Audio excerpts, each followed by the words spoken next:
Takes the snap, gives right side to Smith. He drives forward, and he's in there. Touchdown, Rebels. Rich Rebel football is on. Here's the snap.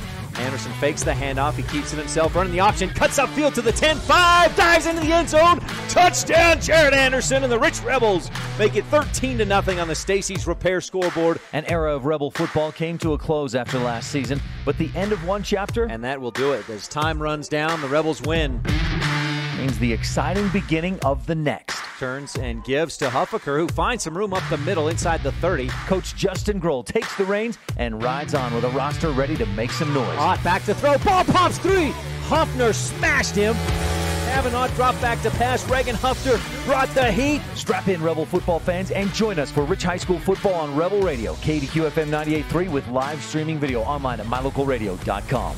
Give to Colton Meek. He's down inside the 10, breaks a tackle to the 5, still on his feet. Today's broadcast is brought to you by Cash Honda, Yamaha, and Logan, West Star Printing and Rocky Mountain Sign, by Auto Farm Castle Rock Chevrolet, the Bear Lake Convention and Visitors Bureau, Rocky Mountain Yeti, by Evanston Regional Hospital, Jensen Wood Motors in Montpelier, Idaho, mylocalradio.com, and by Plains Tire. Anderson pulls it out, running the option left side, room to run, breaks one tackle, dives forward, and he is just shy of the end zone. And now, Rebel football fans. Rolls to his right, looking to throw. He's got his man. Throw on the sideline, caught. Hang up your boots, crank up the volume, and get ready to roll as we head to the gridiron to join the play-by-play voice of the Rebels, Ryan Steineckert. Deep down the left sideline, Trineri steps in front and intercepts it.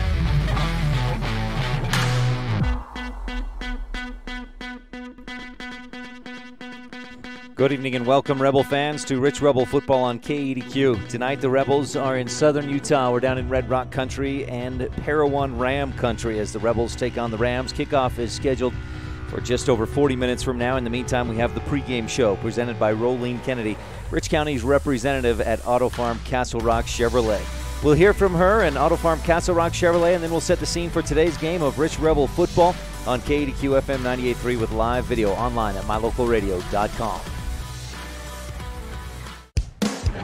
Rolene Kennedy at Auto Farm Castle Rock Chevrolet in Evanston is Rich County's representative. As a mother and grandmother of Rich High graduates and current students, and a longtime resident of Randolph, Rolene is familiar with your needs and will work to provide you with the best customer service in the industry. The next time you're looking for a new car or truck, think Rolene Kennedy at Auto Farm Castle Rock Chevrolet in Evanston. We're a different kind of dealer. Play hard and go Rebels.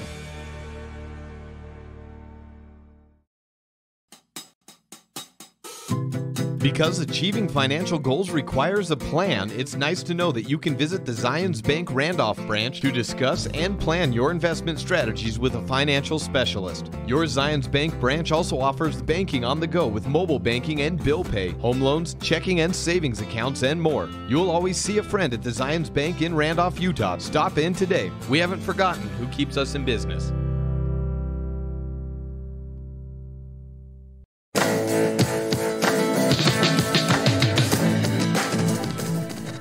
Back on the Rolene Kennedy at Auto Farm Castle Rock Chevrolet pregame show, and it's an exciting gridiron battle for you tonight as the Rebels are on the road at Parowan. Today's scene set is brought to you by Zions Bank. More than just a bank, Zions Bank is part of your community. The Rebels come into this one after last week's loss against the Milford Tigers. It was at Rich. Rebels come in at 0-4. Have not played a 1A North region game yet. That gets those region games start with Duchesne on Friday the 5th, and then the Rebels will take on Layton Christian, be at Layton Christian Friday the 12th, before wrapping up the regular season, hosting Altamont on Friday the 19th of October. For now, it's North versus South as the Rebels take on the Parowan Rams. And Rich last week against Milford didn't have a whole lot of success offensively, just 154 yards of offense, 135 through the air, and just 19 on the ground. Milford, meanwhile, started slow. Three of their first 4 possessions ended in punts as the Rebel defense came out strong initially. But from then on, Milford's next 6 possessions ended in touchdowns as they ran away with it. Ended up winning 44-8. The Rebels got a hook and lateral pass from Kaysen Trineri to Kyler Wilson and then to Colton Meek on the lateral, and he took it about 61 yards for the score. Rebels converted on the 2-point conversion to make it 44-8 a final score. But now the Rebels have improved in a few categories. They're working harder. They're keeping it close early. The penalties have not been racking up. They've also taken care of the ball much, much better than they did in those first couple of games. If you'll remember that first game against Bear Lake, Rich had 6 turnovers, 3 interceptions, 3 fumbles, plus they turned it over on downs 4 times. Fast forward to last Friday, and the Rebels had just 1 interception, 1 giveaway, plus 1 turnover on downs. Now, the issue, though, they've got to find a running game, got to find a way to move the football, and especially move it consistently. The passing game was there at times, but Jared Anderson, 9 of 22, 83 yards, and it's not all. In fact, not much of it is on him, quite frankly. The line has got to give him more time as he steps back and looks to throw. If he can't have time to find that open target, he's not going to find the open target. He's going to run for his life and probably get sacked or throw it away and end up with an incompletion like we saw a lot last week against Milford. So the Rebels at 0-4 this season, averaging just 5.5 almost points per game. They've allowed 36 points per contest. Parowan Rams come in ranked number 3 in the Deseret News, and put whatever value on that you want to. The reality is the Rams were picked preseason by the South coaches to finish 4th in their South region, and that's probably not looking like what will happen. It may be a dogfight at the top between Milford, Kanab, and Parowan, but if Parowan goes in as that 4th seed from the South, boy, I'll shave my head. That's just not how it's going to end up. This is a tough Parowan team. They are averaging, scoring 46 points per game, allowing just 15. And if you look at what they did last week against Layton Christian, the Lions from Layton Christian, or the Eagles rather, I think 2 of those touchdowns came against JV players from Parowan in the second half. It was really even much more lopsided than a 49-21 win. And you look back the week before that, Parowan at Monument Valley, 83-6 victory. They competed very well with a 3A Millard team, 34-24, and they handled Altamont pretty handily, 26-0 in week 1. Parowan Rams, no state championships in their history, and in fact, I was looking back at Parowan Rams coaching history, and Coach Carter Miller, who this is his 2nd year. He's a 2nd-year head coach at Parowan, has 11 wins. And if his next win will put him tied for 4th all-time in Parowan coaching wins history. So if you look back at the history, and I'm not trying to pick on anybody or be critical, there just hasn't been a whole lot of wins in the history of Rams football, and Carter Miller has totally turned things around. He and his staff, and you got to credit the community and the kids as well. They've bought into what is going on here, and last year had a great season, 8-3. They went 2-1 in the South, made it to the semifinals where they lost to Duchesne. The Eagles from Duchesne went on to lose the state championship against Milford, but boy, Parowan graduated some guys, and I think people thought, well, they're going to take a step back. Well, it doesn't appear that they have. They may have taken a couple of steps forward based on what we've seen so far in this young season. Now, speaking of Duchesne, the Eagles tonight are in action at Milford. That ought to be a good one to keep track of. We'll try to get you some scores on that at halftime. The Altamont Longhorns have a bye this week. Layton Christian is at Kanab. Of course, Rich here at Parowan, and Monticello takes on Wayne tonight. One other team then is, of course, I mentioned Milford versus Duchesne. Looking at the last time these teams met, it was it was all Parowan Rams. They finished with 382 rushing yards, just 1 passing yard, but they didn't even need the passing yard in a 26-0 win. Kennan Clark for the Rebels last year had 89 rushing yards, but they just couldn't get much else going offensively. We'll take a look back at the history between these two teams and what they've done against each other in the past. But first, let's move along in our pregame show. We'll be right back. This scene set has been brought to you by Zions Bank, Financial Resources, Wealth Management Solutions, Mortgage Services, and more. We're about 35 minutes away from our opening kickoff, but we've got the Mound Valley Cattle Company, Where Are They Now, right after this on the Wildlife and MyLocalRadio.com. The best live coverage of local sports, weather, local news, and radio classifieds, plus online streaming music, giveaways, and more. It's all on MyLocalRadio.com. Watch as your high school teams clash with their biggest rivals. Listen to the latest from your team's coaches. Catch up on local and regional news and stream your favorite music. Visit MyLocalRadio.com. Like us on Facebook and stream it all live.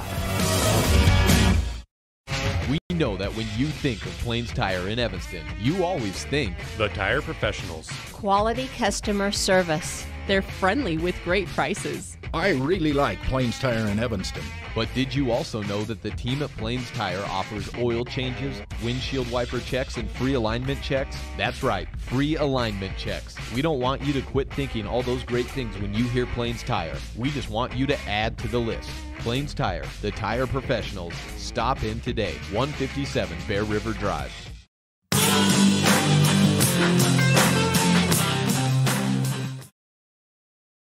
Welcome back to the Rolene Kennedy at Auto Farm Castle Rock Chevrolet pregame show. Today, the Rebels are back on the road to face off against the Parowan Rams. There aren't a lot of matchups between these two teams in their histories of playing football, but last year when the Rams played at Rich, it was all Parowan. 382 rushing yards and a 26-0 shellacking. Rebels are 0-4 this season, looking to get back on the winning track. We'll see if they can do it tonight at Parowan. We're about 35 minutes away from our opening kickoff, and it's time to catch up with Rebel alum Marilyn Muir-Dayton, who graduated from Rich High School in 1994. This portion of the Rolene Kennedy pregame show is called Where Are They Now? It's brought to you by Mound Valley Cattle Company, Eddie and Todd Jensen out of Thatcher, Idaho. We'll be right back with Marilyn Dayton on this broadcast of Rich Rebel football on Rebel Radio and online at MyLocalRadio.com. Winston Churchill said, "No hour of life is wasted that is spent in the saddle." The same is true about education. No hour of life is wasted when learning. Eddie and Todd Jensen, owners of Mound Valley Cattle Company in Thatcher, Idaho, understand the value of good education. Serving customers in Utah, Idaho, and Wyoming, Mound Valley Cattle Company is proud to support the students at Rich High School in academics and activities. Mound Valley Cattle Company, 208-339-0614.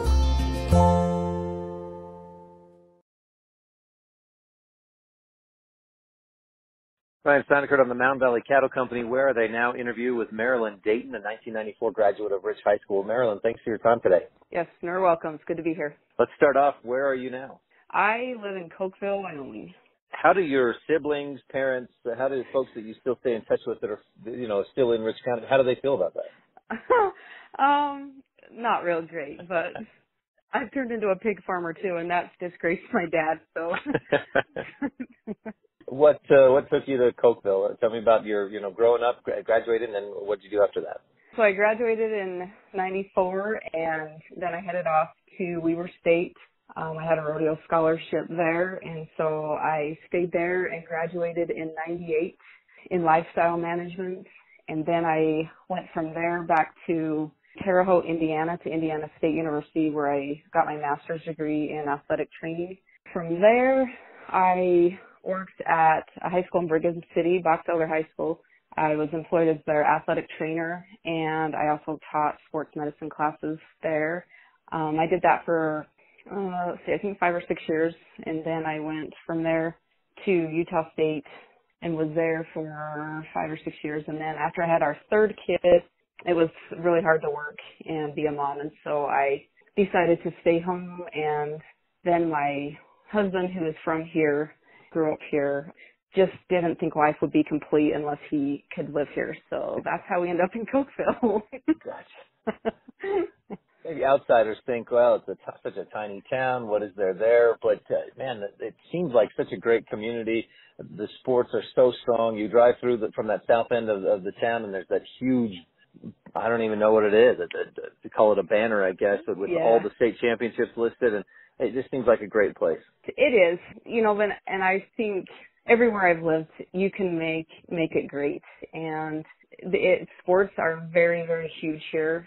Sometimes I feel bad for kids that aren't into sports because their life isn't as easy as others, but there is an expectation here. And one of the superintendents, when I first moved here, he said, you will find out that there's a definite expectation here. And I feel that kids have a lot of pressure here to uphold that. And but it's not, I don't think it's a whole lot different than Rich, where I was pretty big there too. But it's not a bad thing, but sometimes it's not a good thing either. Yeah. Now we'll talk more about what you did at Rich High School, but first you mentioned going to Indiana State, and my mind immediately went Larry Bird. So it was awesome. Yeah. Was it still pretty strong? I mean, they must love him. It was. They have a locker room that's dedicated to him that is still down there. They have a Larry Bird Avenue. They have a Larry Bird Convention Center. He is very, very much still alive there, and that was probably one of the funnest times ever, was to be back there and to be in that history. And one of the schools that we actually played at was from the Hoosiers video, which was one of my favorite all-time movies, and we got to one of the teams I traveled with. We played in that gym, and so it was fun. It was sports to a whole new level that I'd never seen before back in Indiana, but it was a great experience. Wow. So what were you involved with at Rich High School? You mentioned the rodeo scholarship, and then what else did you do? I did basketball and volleyball, and then I rodeoed and was one of the student body officers. And any memories that really stick out from those times, playing those sports, doing the rodeo, things that really stuck with you? It was all fun. I remember just being with my friends and competing, and you had ups and downs, and you learned to overcome obstacles. Winning state championships that was a lot of fun. Just learned a lot of lessons that have helped me throughout my life, and through injuries that I had in high school, that's what led me to my career. So I can't say it was all in vain, but it was a really positive experience, and I'm really glad to say that I graduated from Rich High School. We're talking with 1994 graduate of Rich High School, Marilyn Dayton, on the Mountain Valley Cattle Company. Where are they now? Marilyn, did you? I may have been just focused on Larry Bird when you said Indiana State. Have you done any coaching or played any other sports really in an organized way since high school? Nope, I haven't. Just taking care of all the injuries is what I've done.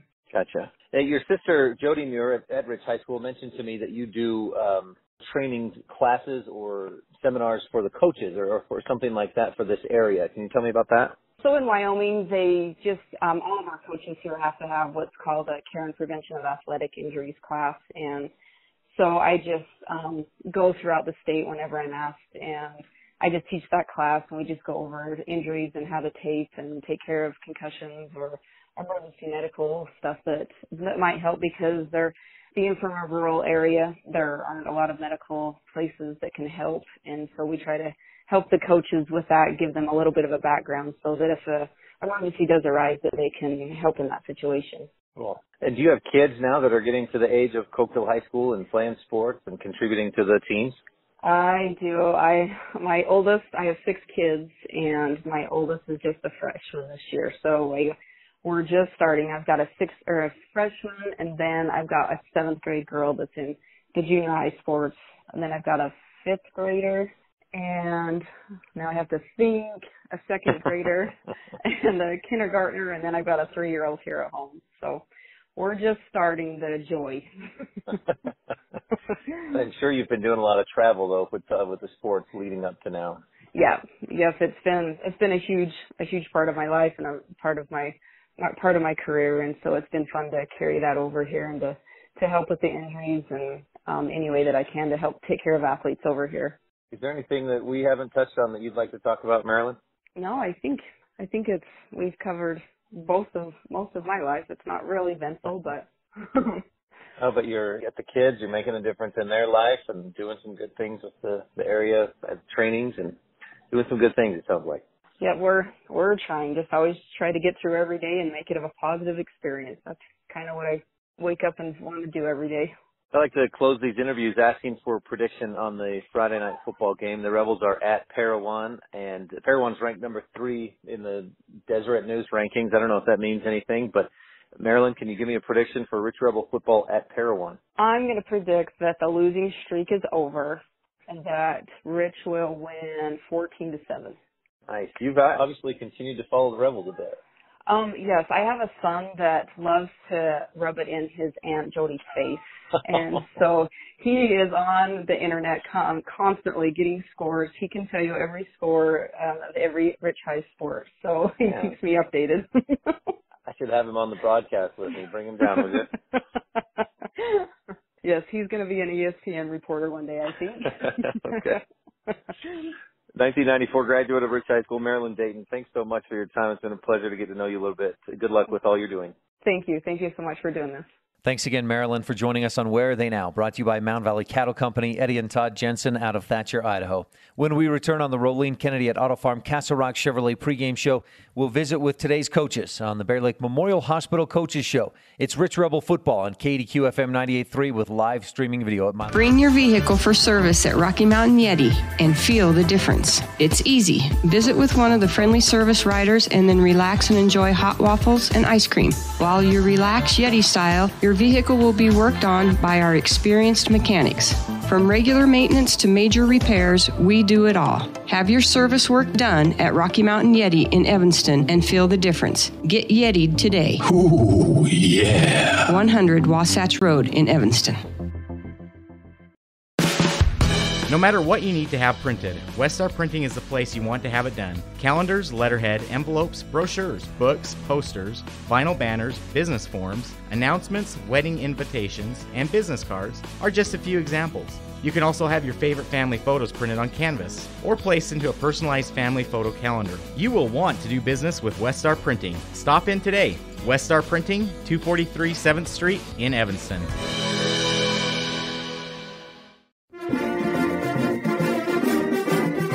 Tuned in to Rich High Rebel Football on KADQ 98.3 and mylocalradio.com. This is Rebel coach Justin Grohl on the Bear Lake Memorial Hospital Coaches Show. Stay tuned in. Kickoff is just 20 minutes away here on KADQ. Welcome to the Bear Lake Memorial Hospital Coaches Show. Count on us to care. The Rebels are coming in at 0-4, and if you count last season as well, Rich is on an 11-game losing streak. Parowan, meanwhile, is 3-1, averaging 45 points per game and bulldozing their way to more than 300 rushing yards per game on average. We'll see how these teams match up tonight on the field. No one sees the game the way the coaches do, so we'll take a few minutes to visit with opposing coach Carter Miller, and then we'll talk to Rebel head man Justin Grohl and get his thoughts on tonight's game. We'll be back after this from Bear Lake Memorial Hospital. Count on us to care on this broadcast of Rich Rebel Football and the Wildlife with live streaming video at mylocalradio.com. Go Rebels!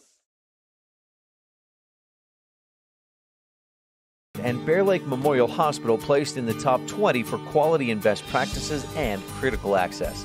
Offering a 24-hour emergency department, orthopedics, home health, a residential nursing home, physical therapy, surgical services, family doctors, chemotherapy, dialysis, and more. When it comes to your health, make sure you're seen by the best. Bear Lake Memorial Hospital in Montpelier, Idaho. Count on us to care. Ryan Steineckert with Carter Miller, head coach of the Parowan Rams. Coach, I appreciate your time tonight. Thank you. Appreciate being here. 3-1 to start this season. How are you feeling about that? Oh, we feel great. You know, I mean, you always want to win. So we're excited where we're at, but we know there's a lot of football to be played. So you've come into Parowan and immediately turned things around from losing season after losing season to a winning season last year, a semifinal appearance, and this year 3-1.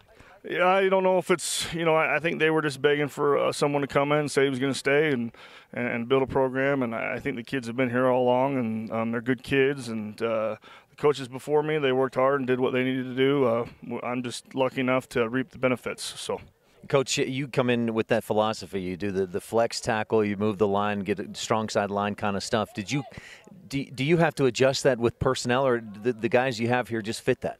Well, that's one of the things I wanted when I came, was just a system, and that's our system. That's what we were going to do. You know, there's a lot of different ways to skin a cat, that's for sure, and I'm definitely not saying that's the only way, but that's what we're going to do. And so far we've found kids that, you know, they believe in it. Our little league's running it, so that's what we wanted. We wanted to stick with the system and run the same offense and defense every year. So, and the way it's working this year, you're racking up yards, you're racking up points.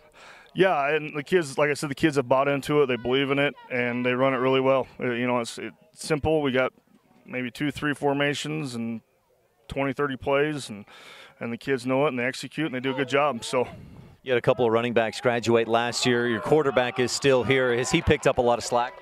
Oh, absolutely. Porter Wood's an excellent athlete, and he's a great player, and he's gonna do whatever it takes for us to win. But at the same time, we've had other kids step up at the running back spot, and they're doing a good job. And we've been able to spread it around a little bit more this year, which I think makes us harder to stop. And it's been fun to watch. Is that rest on Porter Wood to spread things around a little bit more?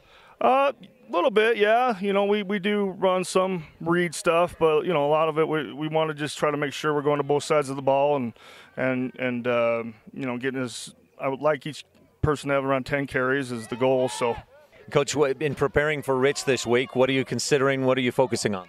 Well, obviously we have to stop the pass, and they have a good quarterback that's a good athletic kid, and he throws the ball well, runs the ball well, and Rich is just a good, tough team that is well coached and disciplined, and so we're looking forward to it.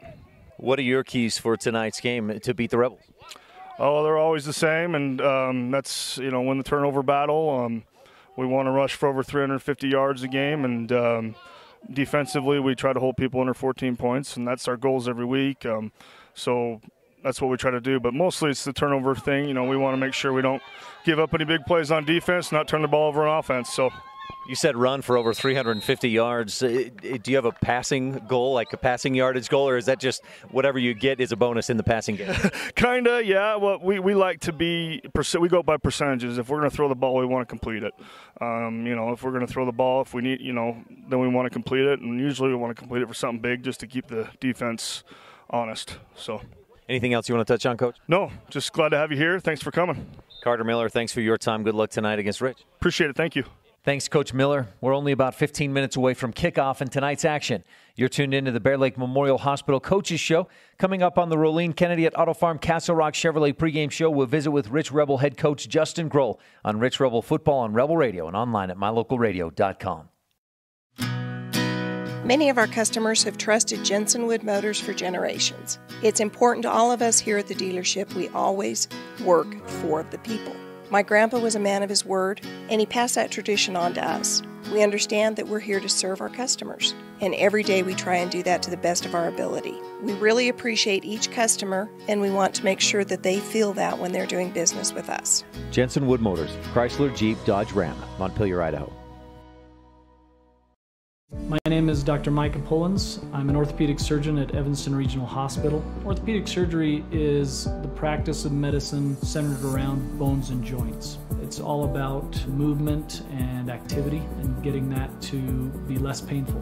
Watching a patient with a specific problem, whether that's pain or decreased range of motion, and being able to treat them, by far the best part of my job.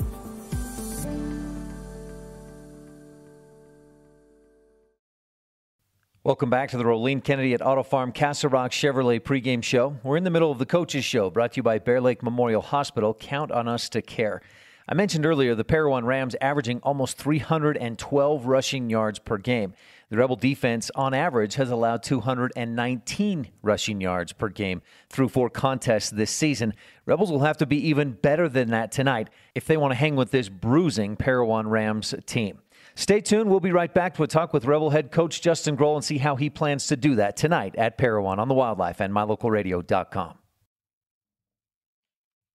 As the hospital closest to Bear Lake, professional medical care is always available at Bear Lake Memorial Hospital in Montpelier, Idaho. As a full-service hospital, Bear Lake Memorial offers an emergency room that's open 24/7. They treat patients of all ages. Other professional services include physicians' clinics, assisted living, home health services, counseling, dialysis, physical, occupational, and speech therapy, orthopedic care, and skilled nursing. Bear Lake Memorial Hospital in Montpelier, Idaho. Count on us to care.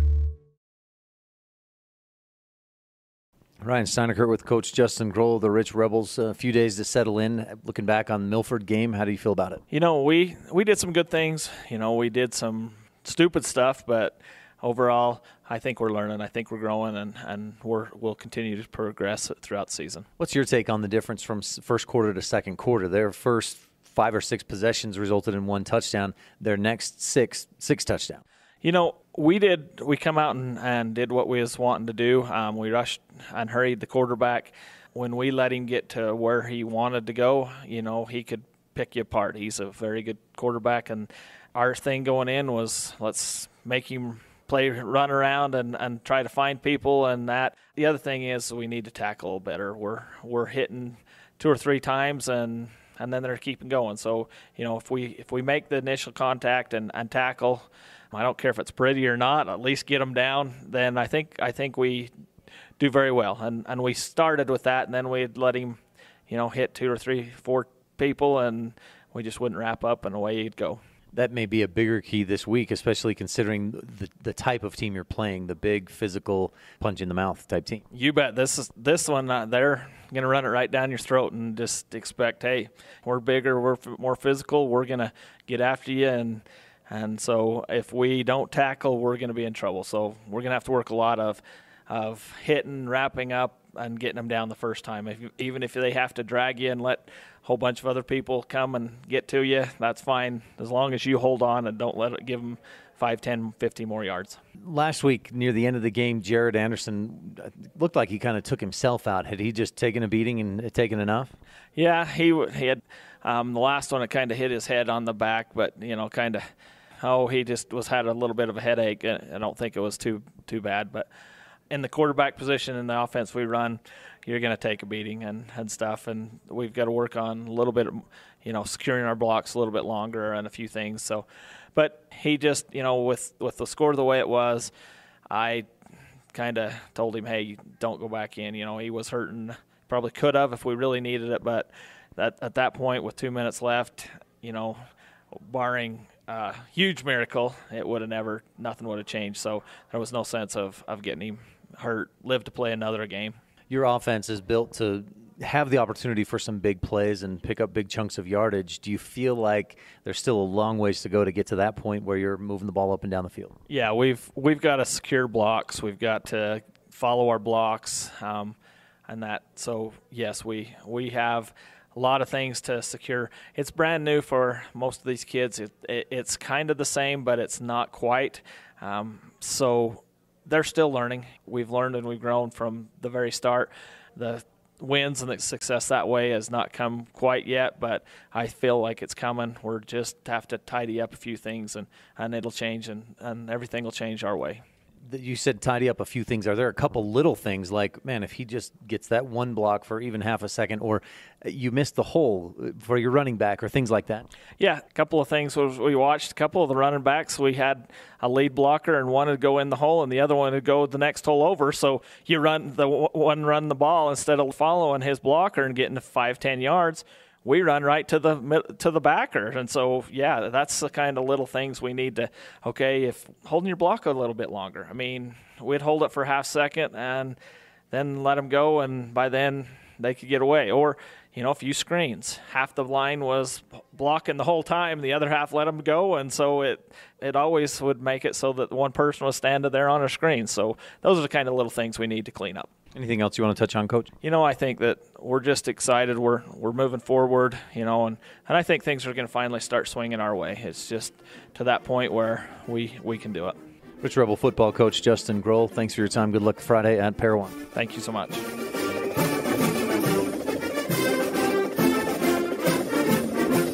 This has been the Coaches Show, brought to you by Bear Lake Memorial Hospital. Count on us to care. We're down to crunch time as this thing kicks off in less than 10 minutes.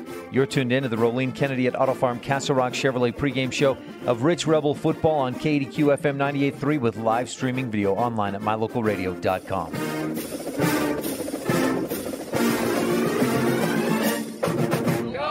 When it comes to parts and service, don't rely on anyone other than the team at Cash Honda Yamaha in Cache Valley. The professional mechanics and parts department team have the experience to help you with whatever you need. When you need to add a winch, get an extra belt or spark plugs, winterize, repair or replace tires, or have a rebuild, they can help. Whatever you need, gift ideas, parts, accessories, or a great mechanic, you'll find it all at Cash Honda Yamaha in between Logan and Smithfield on Highway 91. At beautiful Bear Lake, skiing, snowmobiling, sailing, and swimming are just some of the fun activities offered to recreationists. The greater Bear Lake Valley offers prime hunting and fishing areas, whether it's trout fishing in the streams or ice fishing for Cisco on the lake, hunting deer or seeking elk along the high mountain ridges. The scenic corner of Utah and Idaho offers outdoor recreation and historical interests away from crowds and high prices. Visit bearlake.org for more information. Some folks say that life can be measured in seasons. At Auto Farm Castle Rock Chevrolet in Evanston, we have vehicles for every season.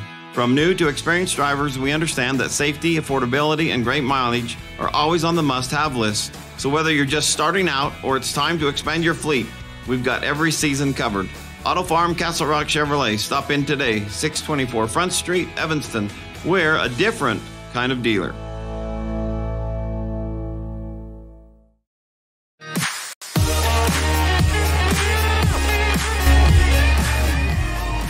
You've been tuned into the pregame show brought to you by Rolene Kennedy, Rich County's representative at Auto Farm Castle Rock Chevrolet. We've got starting lineups brought to you by Zions Bank coming up in just a minute or two. Rebel captains have come to the sideline, and they'll meet officials at midfield here in just a moment. But while we wait for that, let's move along in our pregame coverage and bring you the Laketown Ledger brought to you by the town of Laketown.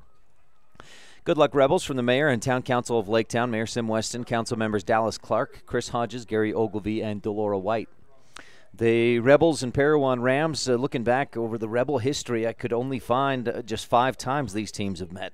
Last year, Parowan beat the Rebels 26-0. Prior to that, it was 2007 that the teams met. That was in the quarterfinals, and the Rebels won a narrow 6-0 victory. Rebels won a narrow, close one 2 years earlier, 13-10. Hammered Parowan in 2004, 54-6, and beat them pretty heavily, or pretty handily, in 2002, 49-13, and that's it. 5 matchups, Rebels 4 wins, 1 loss. But boy, the way Parowan handled the Rebels last year, and if we can look at the JV score for any kind of indication of what we might see in the varsity game, well, the JV Parowan team won 48-6. So again, looking back at the history, the Rebels 4-1 against Parowan, but it's been a few years since they played here at Parowan, and I think the Rebels are the underdogs in this one. That's the Town of Laketown Ledger, brought to you by the Mayor and Town Council of Laketown. Moving along into the Pugstone Sporting Goods green scene. It's really a nice afternoon, a nice evening.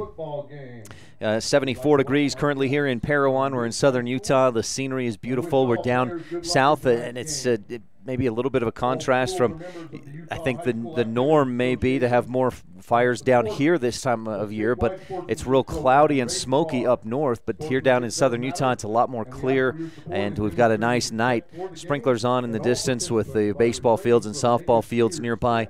We're looking straight into the sun, and that sun is set to, according to my weather app, will go down at 7:28, and then we'll maybe have a little better view for you if you're watching online at mylocalradio.com. Shadows getting long. It's, again, 74 degrees. Rebels in the visiting white jerseys, blue helmets, gray pants. Parowan Rams, same, really a real similar blue color, but they've got the yellow numbers. Our referee is Kevin Eldridge. And not nearly as much white on the jerseys. Coin toss just taking place. Our scene set. We're just north of Cedar City, Utah. And this has been the Pugstone Sporting Goods green scene. Winter, summer, spring, or fall, Pugstones has it all. You can also now order online, pugstonesporting.com. Rebels won the toss and deferred. So the Rams will receive to start the first quarter. Again, green scene is brought to you by Pugstone Sporting Goods. We've got the Epic Recreation keys of the game and the Zions Bank starting lineups coming up in just a moment. I should have asked. I had a few minutes. I should have asked, are we going to do a national anthem? Teams are going to line up here. Parowan Rams have taken the helmets off. We'll take a real quick break and be back with our final bit of the pregame show, brought to you by Rolene Kennedy at Auto Farm Castle Rock Chevrolet on the Wildlife and mylocalradio.com.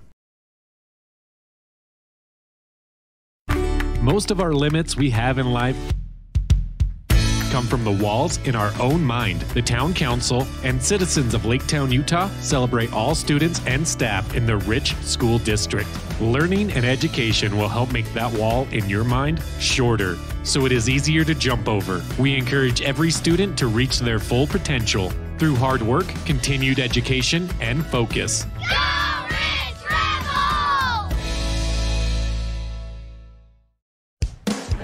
Rolene Kennedy at Auto Farm Castle Rock Chevrolet in Evanston is Rich County's representative. As a mother and grandmother of Rich High graduates and current students, and a longtime resident of Randolph, Rolene is familiar with your needs and will work to provide you with the best customer service in the industry. The next time you're looking for a new car or truck, think Rolene Kennedy at Auto Farm Castle Rock Chevrolet in Evanston. We're a different kind of dealer. Play hard and go Rebels.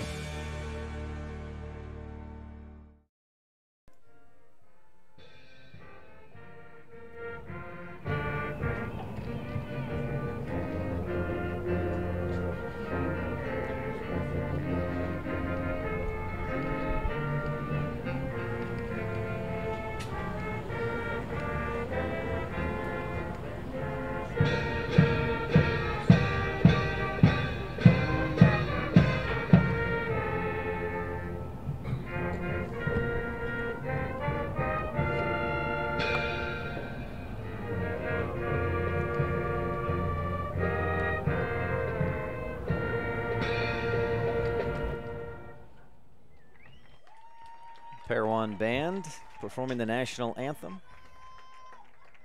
Let's move along in our pregame coverage and jump into the epic recreation keys of the game. And the Parowan High School Band. Epic Recreation. For all your rentals in the Bear Lake area, visit epicrecreation.net. Number one is the Rebels have to win in the trenches. There's no question here. Parowan coach Carter Miller believes his guys are tougher than yours, and that's all he needs.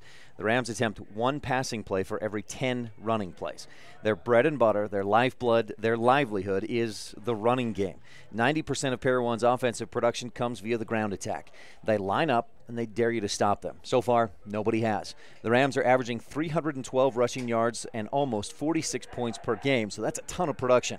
Stopping this kind of attack starts on the line. If Rich wants to end its 11-game losing streak going back to last season and pick up its first win this season, they have to win in the trenches. Number two, epic recreation key of the game, execute. Learning a new offense is a large task. Multiply that by 11-plus guys, and you get what you've seen from the Rebels so far this season. That is some good mixed with some bad. One missed block here, a running back hitting the wrong hole there, even something as simple as a receiver needing to line up just a little bit further, a couple yards further out toward the sideline to spread things out better. Legendary coach Vince Lombardi said, football is a game of inches, and inches make the champion.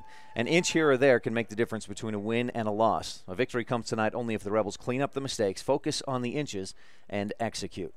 Epic recreation key of the game, number three, strike first. Over the last 5+ seasons, when the Rebels put the first points on the scoreboard, they win. Here's the record, 27 wins, 4 losses. That's an .871 win percentage. So when Rich scores first, they win almost 9 times out of 10. And in this, the only time the Rebels won last season, they scored first. If Rich can erase the bagel on the scoreboard before the Rams do tonight, recent history tells us there's an 87% chance that Rich picks up its first win of 2018.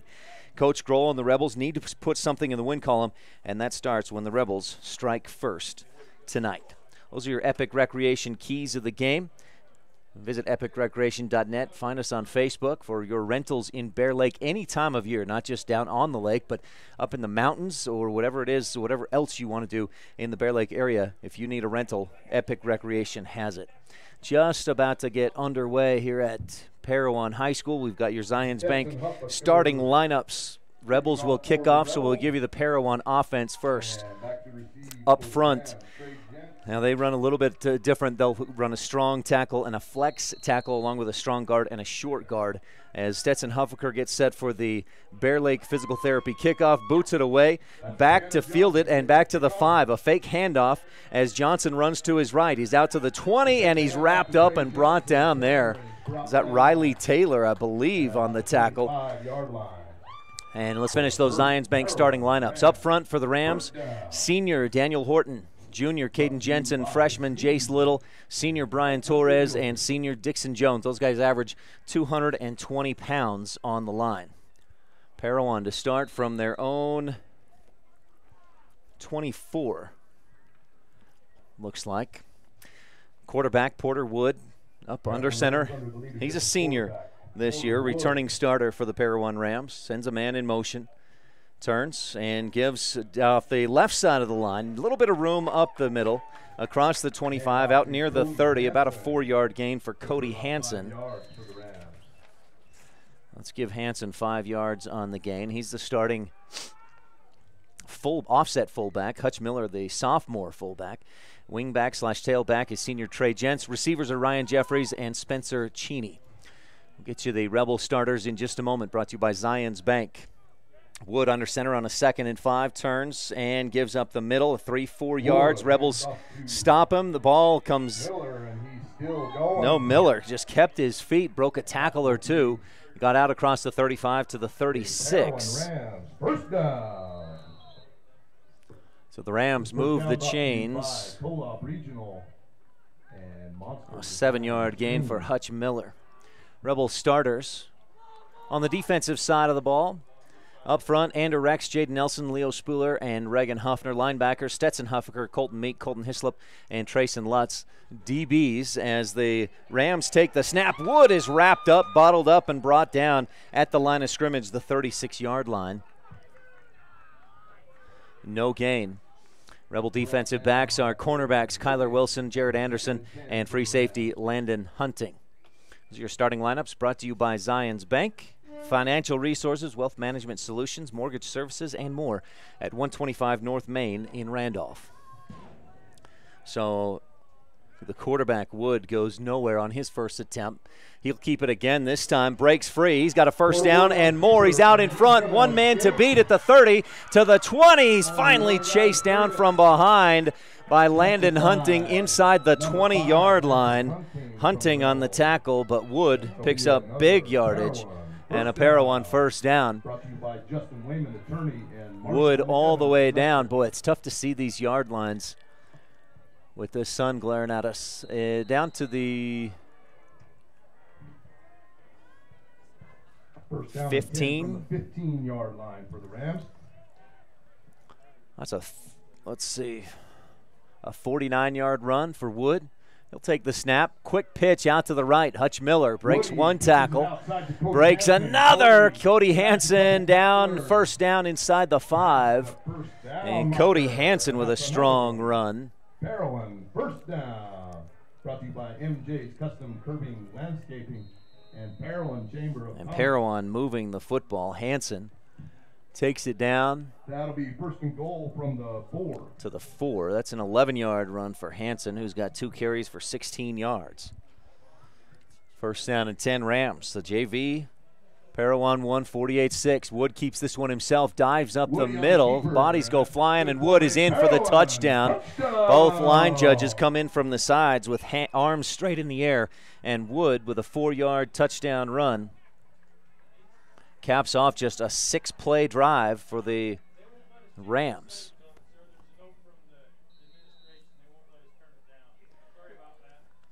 $53 yards rushing on that drive for the quarterback, Porter Wood. He comes in as the leading rusher for this team. 437 yards coming into the game. 8.5 yards per carry. 8 make it 9 touchdowns. Wood throws out to his left, and he's got his man. 2-point conversion is good. Spencer Cheney with the catch. And the Rams lead 8-0 early on. 9:13 left in this Crawford Trough first quarter. We'll take a quick timeout and be back on the Wildlife and mylocalradio.com. If you haven't eaten a famous Crawford Angus burger at the Crawford Trough in Randolph, you haven't lived. It starts with a 1/4-pound Angus beef, pastrami, bacon, pepper jack cheese, and ranch sauce. Add lettuce, tomatoes, onions, and pickles. The only thing that makes it better is when you add an order of home-cut fries and a fresh raspberry shake. Heaven. Stop and enjoy a burger today. The Crawford Trough, open late after every Rich High School home game. 120 South Main, Randolph.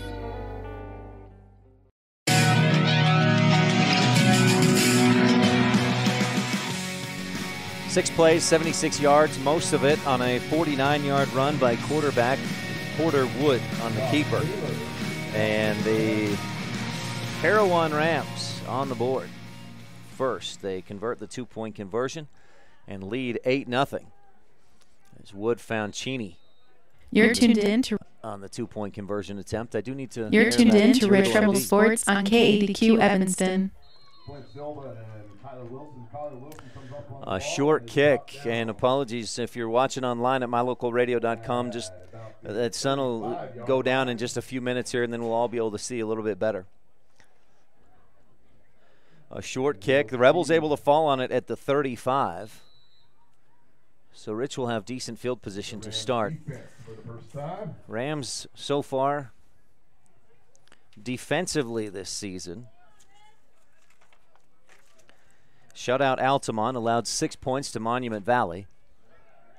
Anderson back looking to throw. He goes deep down the right sideline for Trenary, who comes back, and he's hit. Good timing on the defense by Derek Rowley. Some Rebel fans wanted pass interference, but I thought Rowley did a good job to wait till the ball was there before he really made serious contact. It'll be 2nd and 10 for the Rebels. And the Rebels face a 2nd and 10. Trenary got up there to the ball, just couldn't quite hold on to it because of the contact. Anderson from the shotgun, Hislop on his left hip. Steps back, quick out for Huffner on the right side. Reagan makes the catch, and he's brought down at the 39. Rowley again on the tackle. And Hutch Miller out there as well to bring him down. So Huffner out to the 39, a 4-yard gain. 3rd and 5 for the Rebels.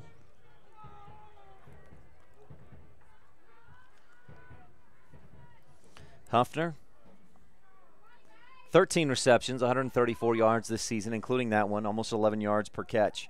3rd down and 6. Rebels looking to move the chains. Anderson takes the snap, fakes one way, gives the other, and there's nowhere to go.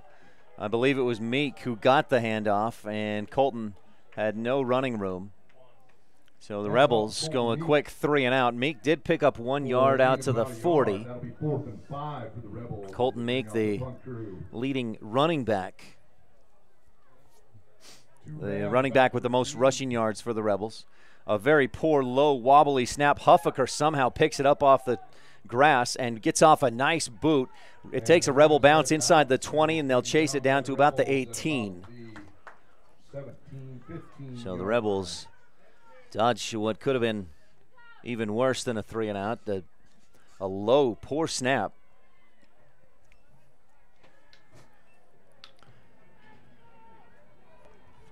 First and 10 for the Rams. Parowan leading 8-0 on the Stacy's Repair scoreboard. From their own 16-yard line. Rebel possession lasted just under a minute and a half. Wood under center, brings a man in motion. That's Jentz. He got a fair share of carries last year. Gets the handoff, starts up the middle, breaks it outside, then cuts back up across the 30 to the 31. He's brought down. Brought to you by Parowan Dental and Imperial Window and Door. So Jentz picks his way forward, showing some quick feet. Clear out to the 31-yard line. That's a 15-yard run for Jentz on his first carry of the day. That's 19 carries and 190 rushing yards this season for Jentz with 1 touchdown. Ball on the left hash. 1 wide receiver out wide to the right. Strong side is the right side. Offset eye in the backfield. Wood takes the snap, fakes the handoff, keeps it himself. Great job by Huffner containing Wood. Flag flies in from the from the official, the referee. Wood goes forward to about the 34, but that flag may bring this back, and it is a hold against Parowan.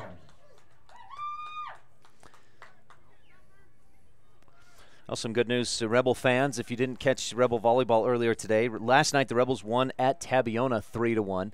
Came from behind. Shelby Burton had 3 straight aces late in the match to put the Rebels on top in set 4, and Rich went on to win 3-1. And then Rich today at Duchesne lost the first set in a close one, 25-23, but then took sets 2, 3, and 4, 19, 12, and 17 to beat Duchesne.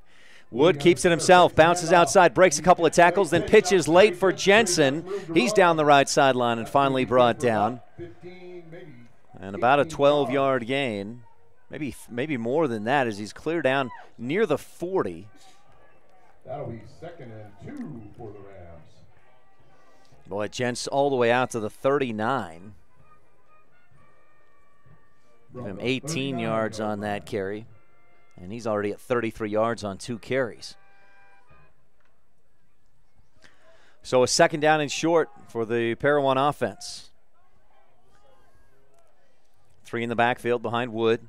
Takes the snap. Rebels show pressure up the middle, but the Rams get away from it. Cody Hansen around the left side. He's got some room. 30 to the 25, and Landon Hunting trips him up down there. Great open field tackle by Hunting.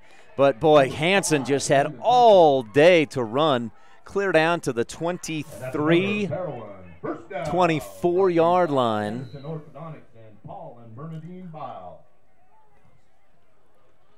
37 yards for Cody Hansen.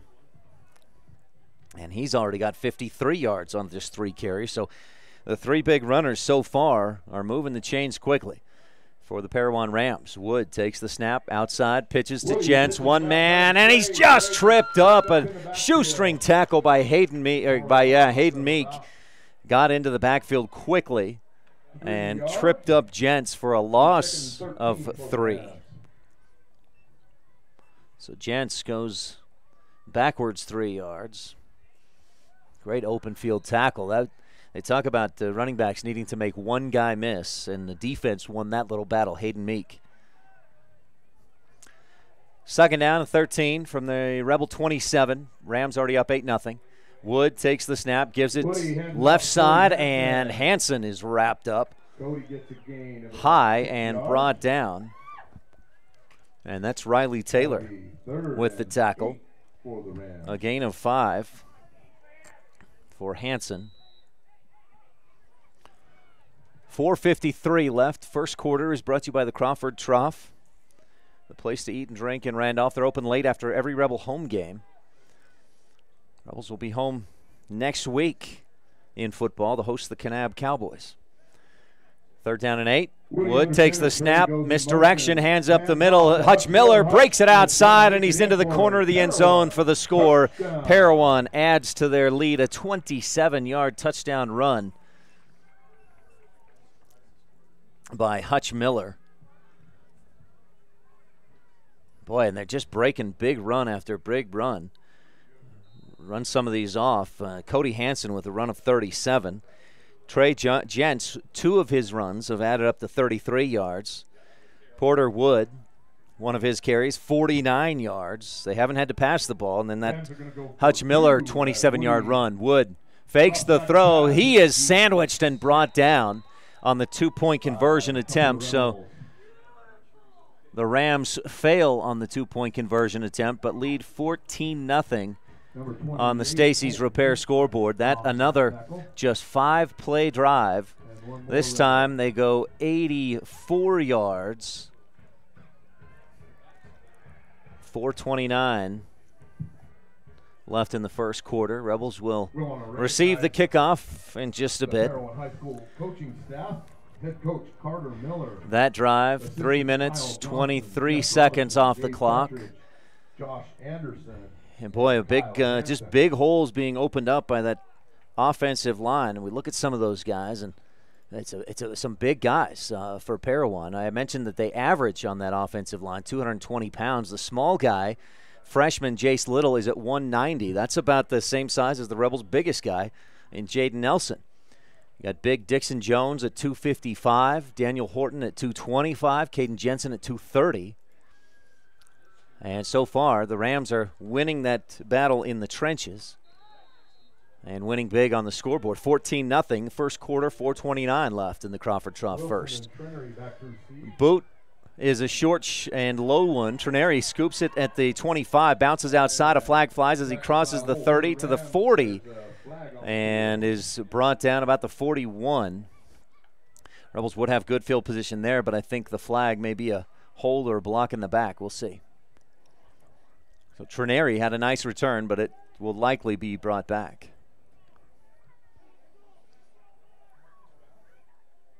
Yeah, block in the back on the Rebels. Block in the back on the Rebels. As our referees will march it back for them to begin. Spot of the foul was the 38-yard line. So Rich should be taking over at their own 20.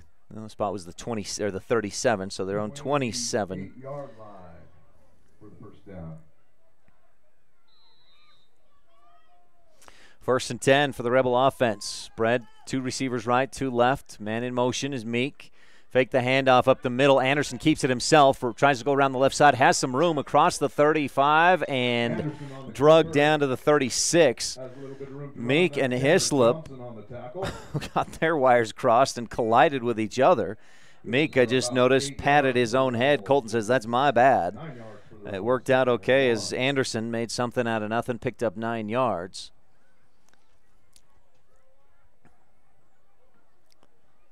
Out to the 36.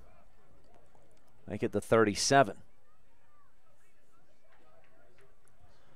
So a second down and short for Rich. Anderson from the shotgun looks to throw. Out in the right flat, he's got Huffner. Caught. Reagan tries to make a move at the 40. Can't get away from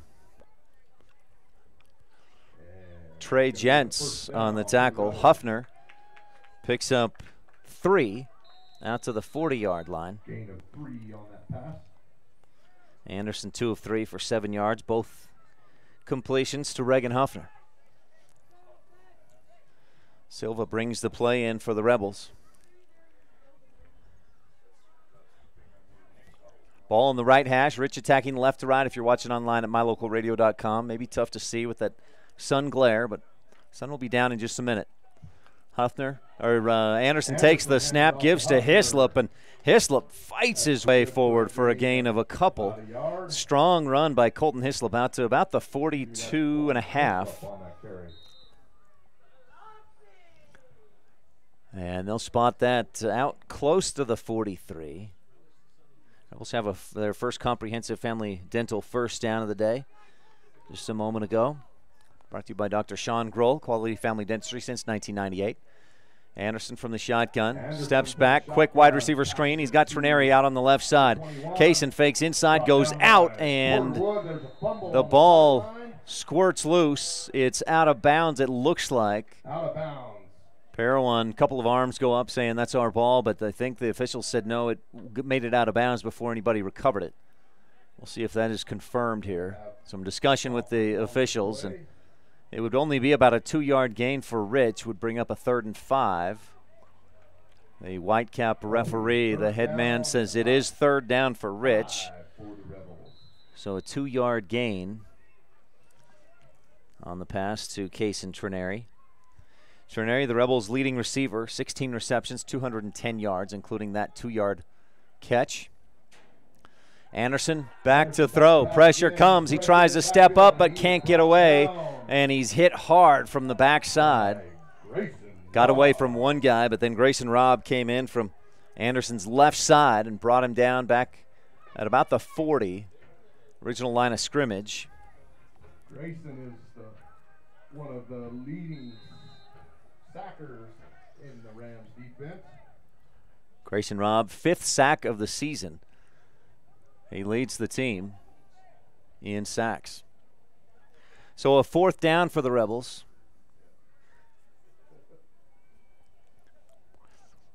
Good snap. Huffaker gets off a low end-over-end boot, takes a 1 hop, and then fielded at the 22. Tanner Johnson makes a move out at the 30, down the right sideline to the 35, and then he's hit hard and driven out of bounds at the 37. So Rich did pick up 1 comprehensive family dental first down on that drive. Meanwhile, the Parowan Rams have yet to be really slowed down by the Rebel defense. A flag on the play, though. A personal foul, helmet to helmet. Was it on Parowan? They backed up like it's against them. The officials are talking with Rebel captain Jaden Nelson, and they will mark it off from the Parowan's own 35-yard line, the 15 yards. So instead of the 40, oh wow, instead of about the 40, the Rams pushed back to their own 20-yard line. But boy, the way they've moved the football, it may not matter. It just gives them more yardage to add to the stat sheet. We'll see if the Rebels can make some adjustments and fill some of those holes defensively. Wood under center, eye in the backfield. The snap, Wood fakes to his right, gives left. Gents gets the handoff, and he dives forward as defensive end dove in and tripped him up. Nice job by Reagan Huffner. Or is that Jared Anderson on the tackle at the 25-yard line?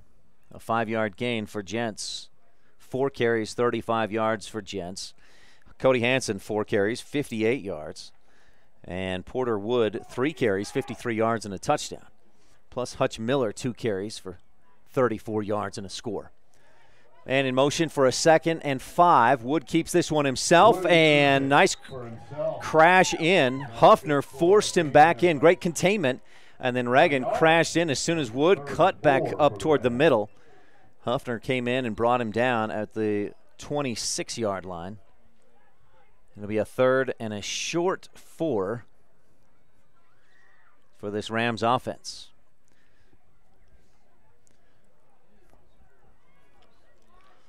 Start the Hallelujah chorus. That sun going down as Wood takes the snap, fakes the handoff, runs to his right, and drags a couple of guys out across the 30.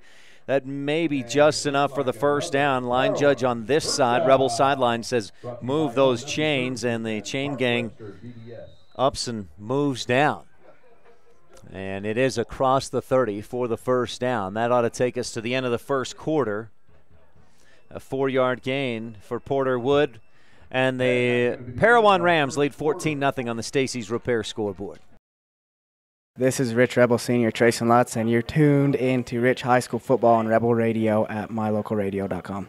Light up your world with a custom-built LED sign from Rocky Mountain Sign in Evanston. It's a proven fact that signage that lights up creates more attention. So light it up and then add text, images, and video, and your sign becomes even more powerful. Start sharing your advertising messages and information with your customers today. The team at Rocky Mountain Sign provides all types of quality signage that is custom-built and maintained. Call today for a free quote. Rocky Mountain Sign, 307-789-5202. Rocky Mountain Sign, serving customers in Wyoming, Utah, and Idaho.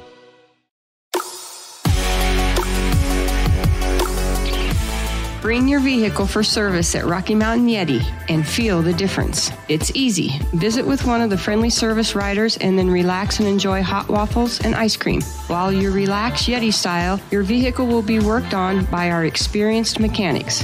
From regular maintenance to major repairs, we do it all. Have your service work done at Rocky Mountain Yeti in Evanston and feel the difference. Get Yeti'd today. Ooh, yeah. 100 Wasatch Road in Evanston.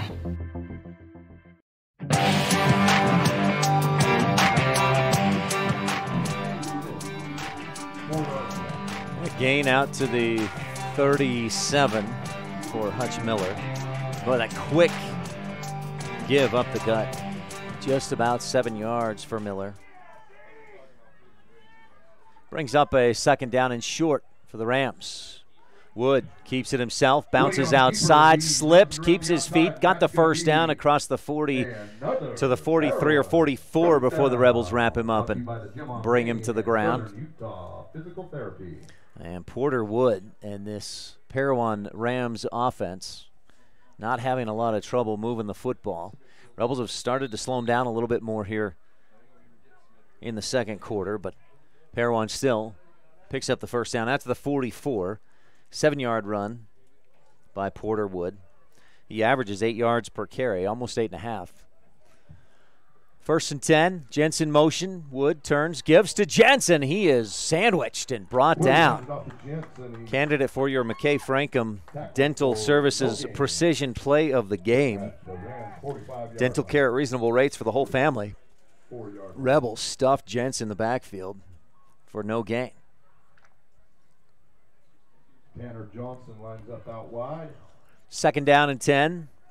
Rams. It's been all run, run, run.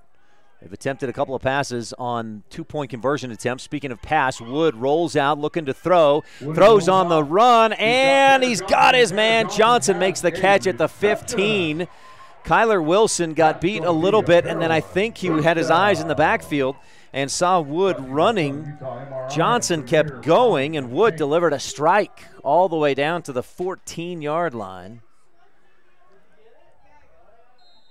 So that's a gain of 36 plus 6 is 42 yards.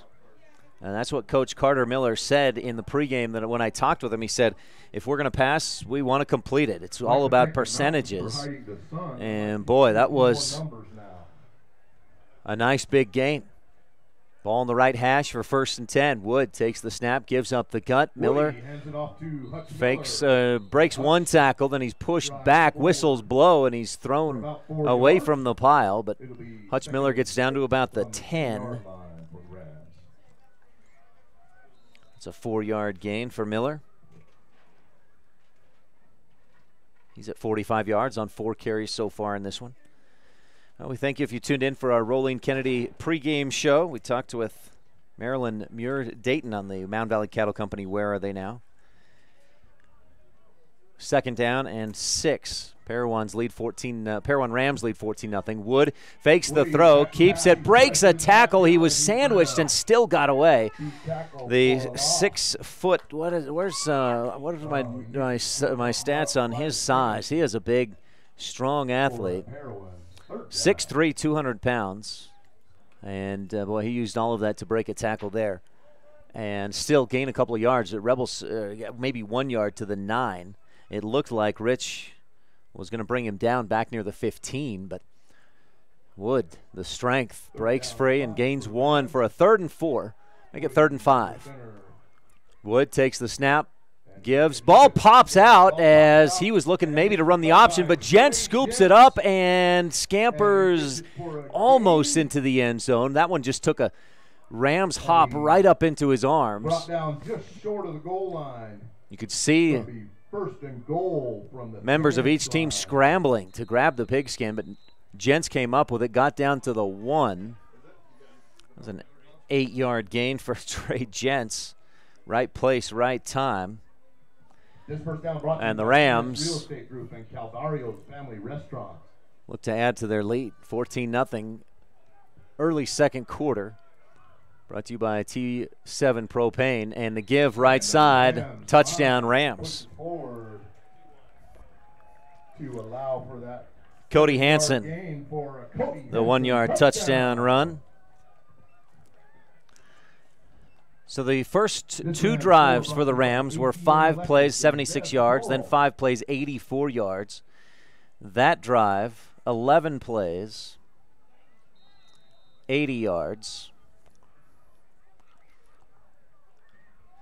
And it looks like the Rams will try to kick this one through. Tanner Johnson, the place kicker, set to hold is sophomore Hutch Miller.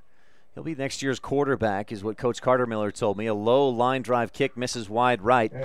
And the Rams will settle for a 20-0 lead on the Stacy's Repair scoreboard. Back right after this on the Wildlife and MyLocalRadio.com. Propane is a byproduct of 2 processes, natural gas processing and petroleum refining. About 90% of U.S. propane is domestically produced and stored in huge salt caverns, which can store 80 million barrels or more of this gas. This quality product is shipped by pipeline, truck, ship, and barge until it reaches T7 Propane in Woodruff. From there, it gets to your home or ranch for your convenience and comfort. Call T7 Propane. Get set up for regular propane deliveries so you don't run out. T7 Propane in Woodruff.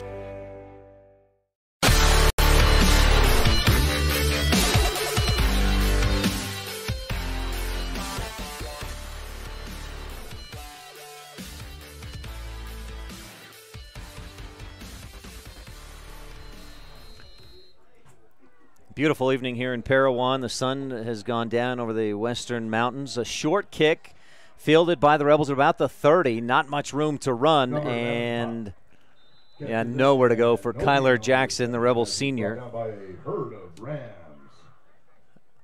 Maybe gained a couple of yards on that kick return. It looked like he fielded about the 30. Took a couple of steps back to get his footing and then moved forward to the 32. Rich will take over there. 7:56 left, second quarter. It's brought to you by T7 Propane in Woodruff for all your propane needs. 435-793-4208.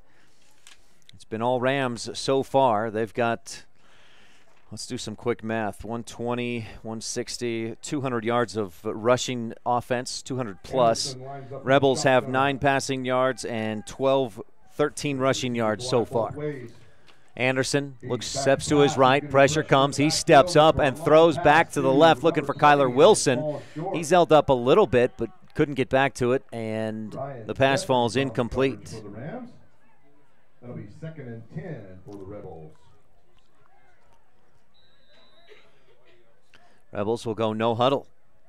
Clock stopped at 7:50 left in the second quarter. Ball on the left hash, and Anderson with a man on either side takes the snap, fakes the handoff, starts right, then cuts up field, and he's tripped up at the line of scrimmage, dives out near the 34. Be a gain of 1, maybe 2 yards for Anderson. That will be 3rd and 9 for the Rebels.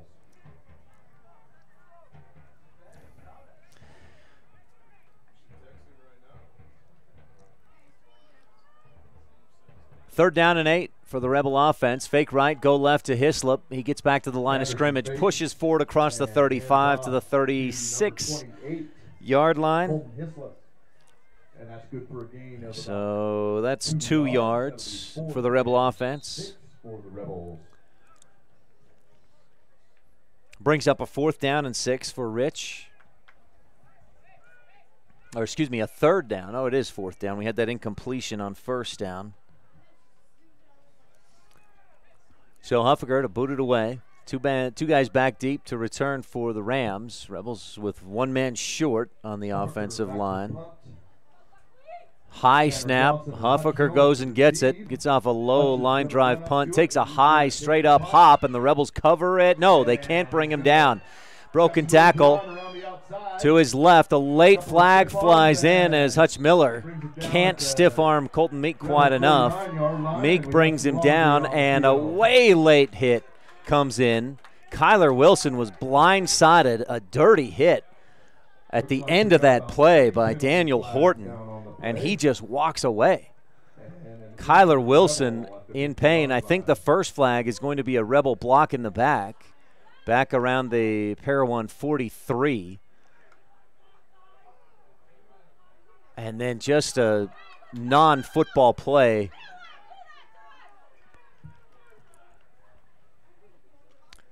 Two flags on this side of the field, 2 more out at about the 42, 43-yard line. All the officials conferring. We'll take a quick injury timeout. Be right back on the Wildlife and MyLocalRadio.com.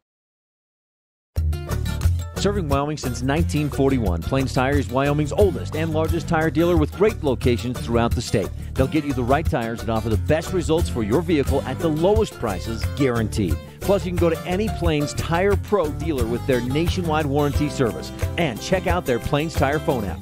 Come down and see us at Plains Tires on 157 Bear River Drive for all your automotive needs. Hablamos también español.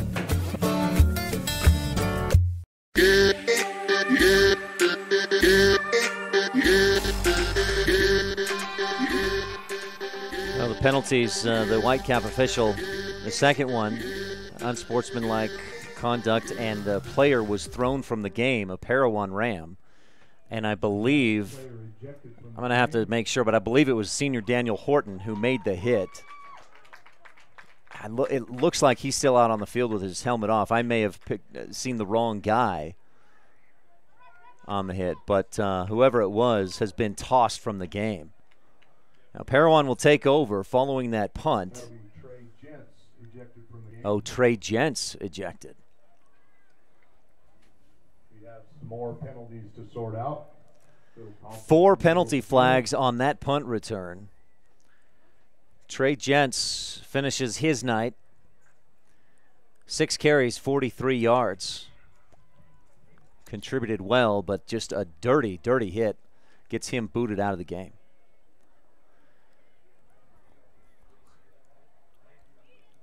So Kyler Wilson is able to get up off the field. He's not. He's usually one of the Rebels' starting defenders, cornerback. He's on the sideline, bending over.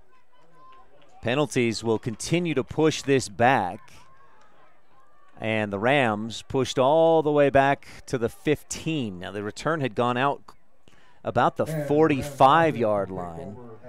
And I'm quite frankly not sure what all those penalties were. But the Rams will start from their own 15, a 1st and 10.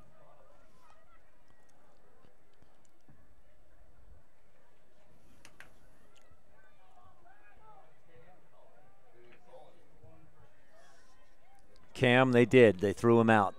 Just got a message from Cam Jarman that number 4 should be thrown out. He was tossed from the game. Wood takes the snap, fakes the handoff, throws deep down the left sideline. Trineri's got a beat on it, and the pass up and over the hands, incomplete. A flag flies in from the Rebel sideline judge. And I think this may be an unsportsmanlike or something from the sideline, maybe somebody in the way. If it was a sideline warning, it would have been a warning first. And there it is. It's a warning on the Rebels. So no yardage will be assessed on that penalty. But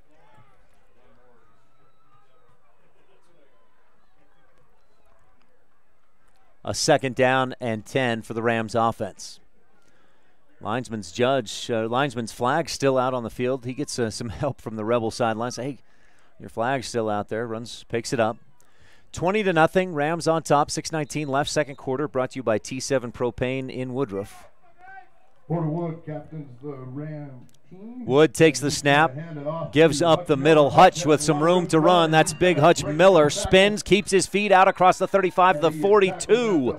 He's finally sandwiched and brought down. And there's that another big running play.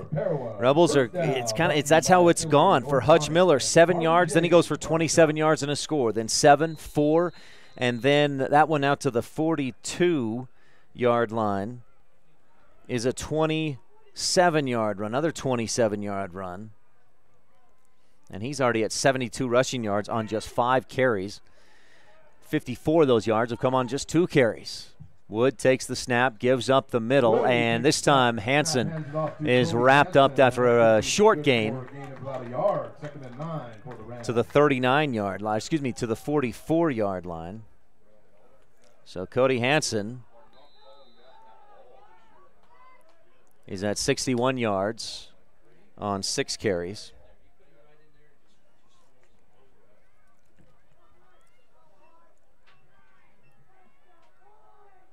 Kyler Wilson's Rebels, who was hit in the back, still on the sideline with icing his back. He's got his helmet and pads on, probably hoping to get back in, but they're going to play precautionary for now. Wood takes the snap, gives up the gut, some room to run, breaks up the middle, then bounces outside, and Hutch Miller across the 50 into Rebel territory to the 46-yard line. And a Parowan first down. That was exactly 10 yards. Nope, 9 yards on that carry. And Parowan continues to move the chains. They have not been slowed down much by this Rebel defense. Free in the backfield, Wood under center, takes the snap. Rebels showing pressure left side. The play for the Rams goes to the other direction, and Wood gets a short gain, bottled up inside the 45 at about the 44. It looks like they'll give him the 43-yard line, so a 3-yard gain for Wood. And Porter Wood, 8 carries, 69 yards. These Rams, and here's the thing that they've done. I may have mentioned it too many times already, but they'll get 3, 2, 4 yards, and then boom, hit you with 27 or 40 yards on a carry. Offset eye, man in motion. Wood takes the snap, rolls to his right, looking to throw, tries to get outside and does. He's almost tripped up, and then he stops, slides, and he's hit and brought down. Jared Anderson on that tackle, a nice open field tackle. Stopped Wood in his tracks, and it's close to a first down for the senior quarterback. Got down to the Rebel 37. So a 6-yard gain for Wood on that quarterback keeper. 3.5 left to go, second quarter. And it's brought to you by T7 Propane in Woodruff. Make sure to stay tuned for our T-Bar S Body Shop of Evanston halftime show. 3rd and 2. Wood takes the snap, quick give to Miller, breaks the first tackle, and then he's tripped up and brought down to the 45, and that'll move the chains just enough for a first down. I had a coach in 7th grade whose philosophy was, if we can get 2.5 to 3 yards on every play, we'll move the chains every 4 downs.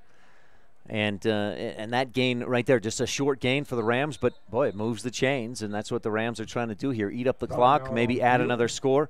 Rebels take a timeout, trailing 20-0, 3 minutes left in the T7 Propane and Woodruff second quarter. We'll take a quick timeout as well and be right back. Wildlife and mylocalradio.com.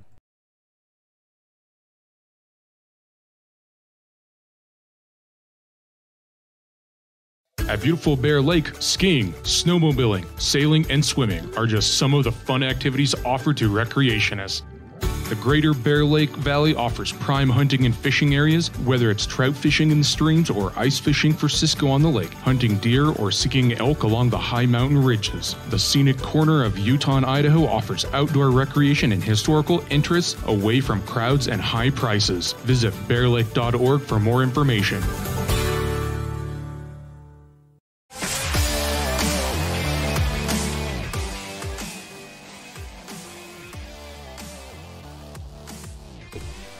Welcome back. Second quarter, 3 minutes left to go. Parowan's had 3 possessions. This is their 4th. They've scored on their first 3, and they're on their way to scoring here at the Rebel 35-yard line, 1st and 10. Get the Stacy's Repair scoreboard back up there for you if you're watching online at mylocalradio.com. Wood takes the snap, rolls to his left, and short arms a throw. He was hit as he threw. Looking for Hutch Miller out in the flat.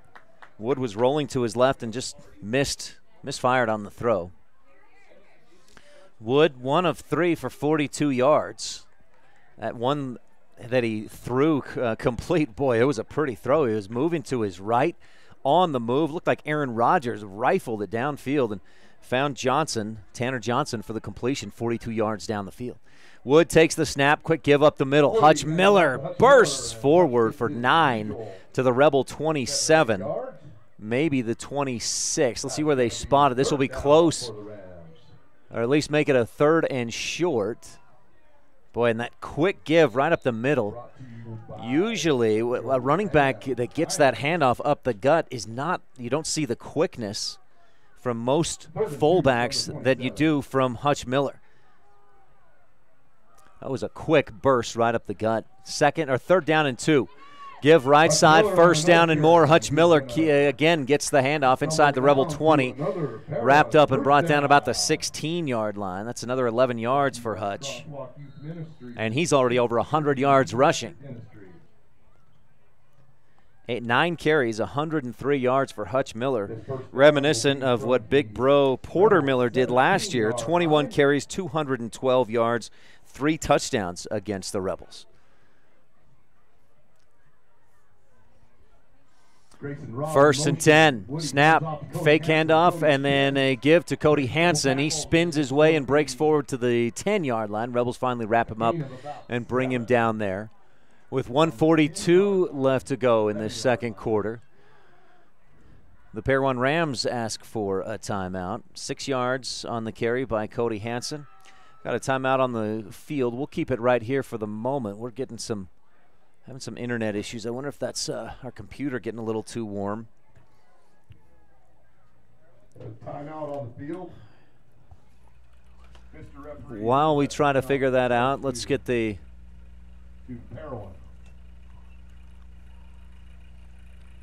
Bear Lake Realty fan cam up there for you if you're at home watching online at mylocalradio.com. Rebel fans here in front of us. It's a little bit of a different setup here. The home section is on the same side as the press box, but you can see why the home crowd wants that. The visiting crowd has to look into the sun for the first portion of the game. All right, we're back on. Porter Wood under center for a 2nd down and 4, and gives to Cody Hansen. He breaks left side, and he's wrapped up, never brought down, but the Rebels stopped his progression at about the 5. That's going to be good for another Parowan. And Parowan will move the chains again. 1st and goal. 1st and goal. They'll spot this one down at the 5-yard line. From the 5-yard line. Wood takes the snap, moves to his right. Late pitch. It's behind his man on the ground, and the Rebels get back there and bring him down. They don't get the football, but they do bring the Rams down back at about the 17, so a loss on the play. And the Rams take another timeout with 1 minute, 12 seconds left to go. They spot that back at the 12. Grayson Robb was the man who picked that up, and he unfortunately has one carry for minus 12 yards because of that. Boy, I don't know what happened to our internet. It was working great until the last couple of minutes.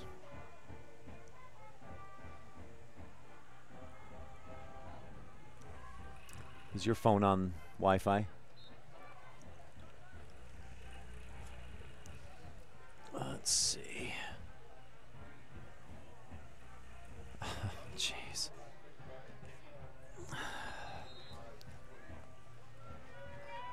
A second down and goal. Wood takes the snap, eludes one tackler, throws for the end zone, and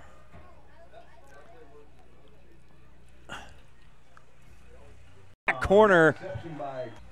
But then on the very next play, a 17-yard touchdown strike from Porter Wood to Grayson Robb. And the Rams lead 26-0. Short kickoff, fielded at the 20 by the Rebels. Flint Silva, and he picks his way forward out near the 30 before he's brought down. Grayson Robb on the first contact on that tackle. Apologies, I'm trying to get caught up here. That was a 14-play, 85-yard drive by the Rams on that last possession. They are 4 for 4 possessions for touchdowns. Rich from their own 30-yard line. Second quarter, just 59.3 seconds to go. Rich has just a couple of first downs in the ball game. Offensively, haven't been able to do much and haven't held the ball much. Time of possession dominant by the Rams. Anderson takes the snap, rolls to his left. Nothing.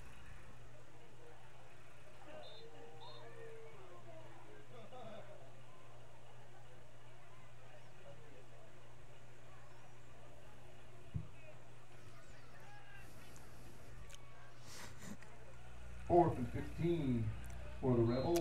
The Rebels can't get anything going offensively. Apologies, we're having some internet issues. They go 3 and out again. Huffaker gets off a low line drive. Carries, takes a couple of bounces. Tanner Johnson picks it up, and the Rebels cover well. Landon Hunting brings him down after no return back at the 35-yard line. So Parowan takes over their 5th possession of this first half. 29.9 seconds left in the second quarter from their own 35-yard line. Rebels slowed them down a bit on that last possession. It lasted almost 6 minutes.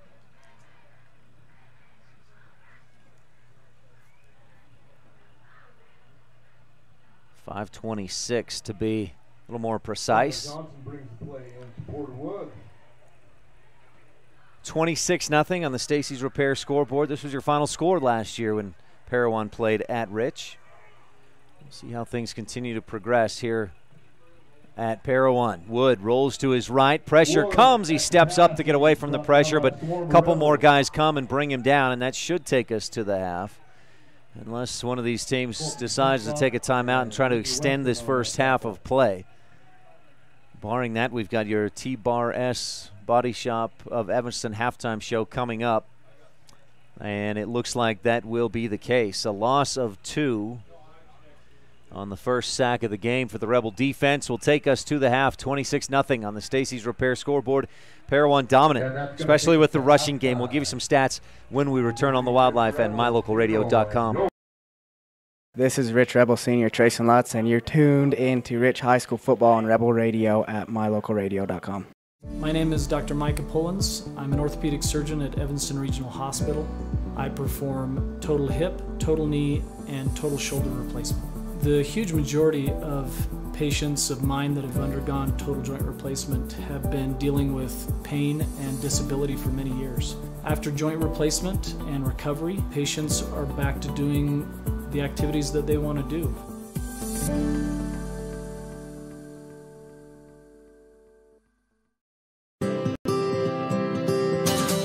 When When you're buying and selling real estate, you want to work with an agent that knows the area and understands property values. You want to work with an agent that listens to what you're looking for and knows how to find it for you. And it's important to know all of your options. That's why it's smart to work with the best. Gary McKee and the agents at Bear Lake Realty in Garden City, Utah, helping folks buy and sell real estate for over 25 years. When you work with Bear Lake Realty, you're working with the best. Visit BearLakeRealty.com today. According to the United States Census of 2010, the town of Randolph has a population of 464 people, and every one of us root for the Rich High Rebels. Who slams it home? Welcome to Randolph, Utah. We love being able to host the visiting teams, their coaches, their parents, and fans when Rich High has a home game. We love all of our visitors year-round and hope that you can take some time soon to come and visit us in our little slice of heaven, Randolph, Utah. What are 2 words that tell the world you had the best time ever? Epic Recreation. That's right. Nothing else compares, and you do it all again. Epic Recreation rents equipment and cabins for your vacation fun at Bear Lake. Open year-round, Epic Recreation has everything you need. Boats, sea-doos, paddleboards, kayaks, UTVs, and more. When you want to have an epic vacation at Bear Lake, remember, Epic Recreation equals epic fun. Visit epicrecreation.net.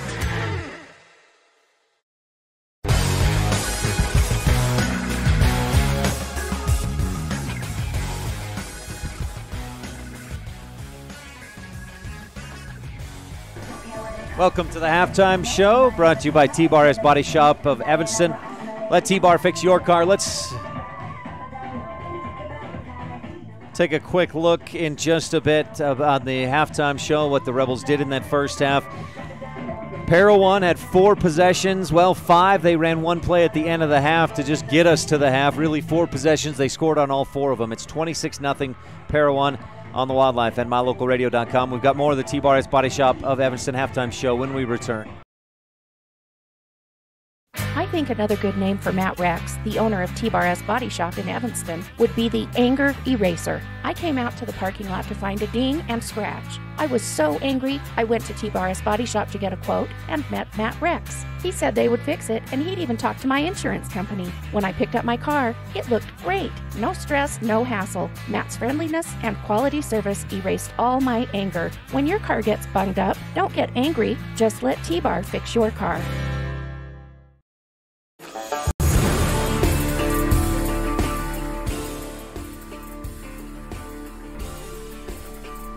Well, all Parowan in that first half. 26-0 Rams lead at Parowan. Welcome back to the T-Bar Body Shop of Evanston halftime show. Let T-Bar fix your car. We've got the Town of Woodruff standout student, but first it's time for the Rich County first half highlights. Rich County Rebels with a championship cause. Highlights are pretty much all on the side of Parowan. Big plays, 42-yard run for Porter, or a 42-yard pass for Porter Wood, plus a 17-yard touchdown pass.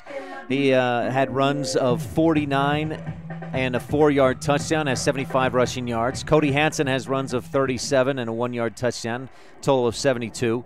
Hutch Miller has 2 runs of 27 yards, one of those for a score. He has got 103 yards.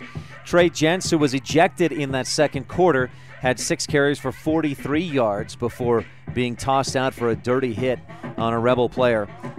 Tanner Johnson, a 42-yard reception. The Rams, 340 yards of offense, 281 yards of those on the ground. Rebels, Anderson has 11 rushing yards. Hislop has 5. Rich with 15 yards of offense in that first half. The Rams dominant in that first half of play. The size, a big difference, and so much more. We'll talk a little bit more about it. Those first half highlights have been brought to you by Rich County, Rebels with a championship cause. When we return on the T-Bar Body Shop of Evanston halftime show, we'll visit with this week's standout student, which is Tiriana Smith, a senior at Rich High School. That's brought to you by the Town of Woodruff. Mayor Scott Sabey, council members Millie Bradshaw, Raymond Franson, Kent Stewart, and Jason Peterson with clerk Lisa Bell. You're tuned in to Rich Rebel Football on KADQ FM 98.3, and you can watch live online at mylocalradio.com.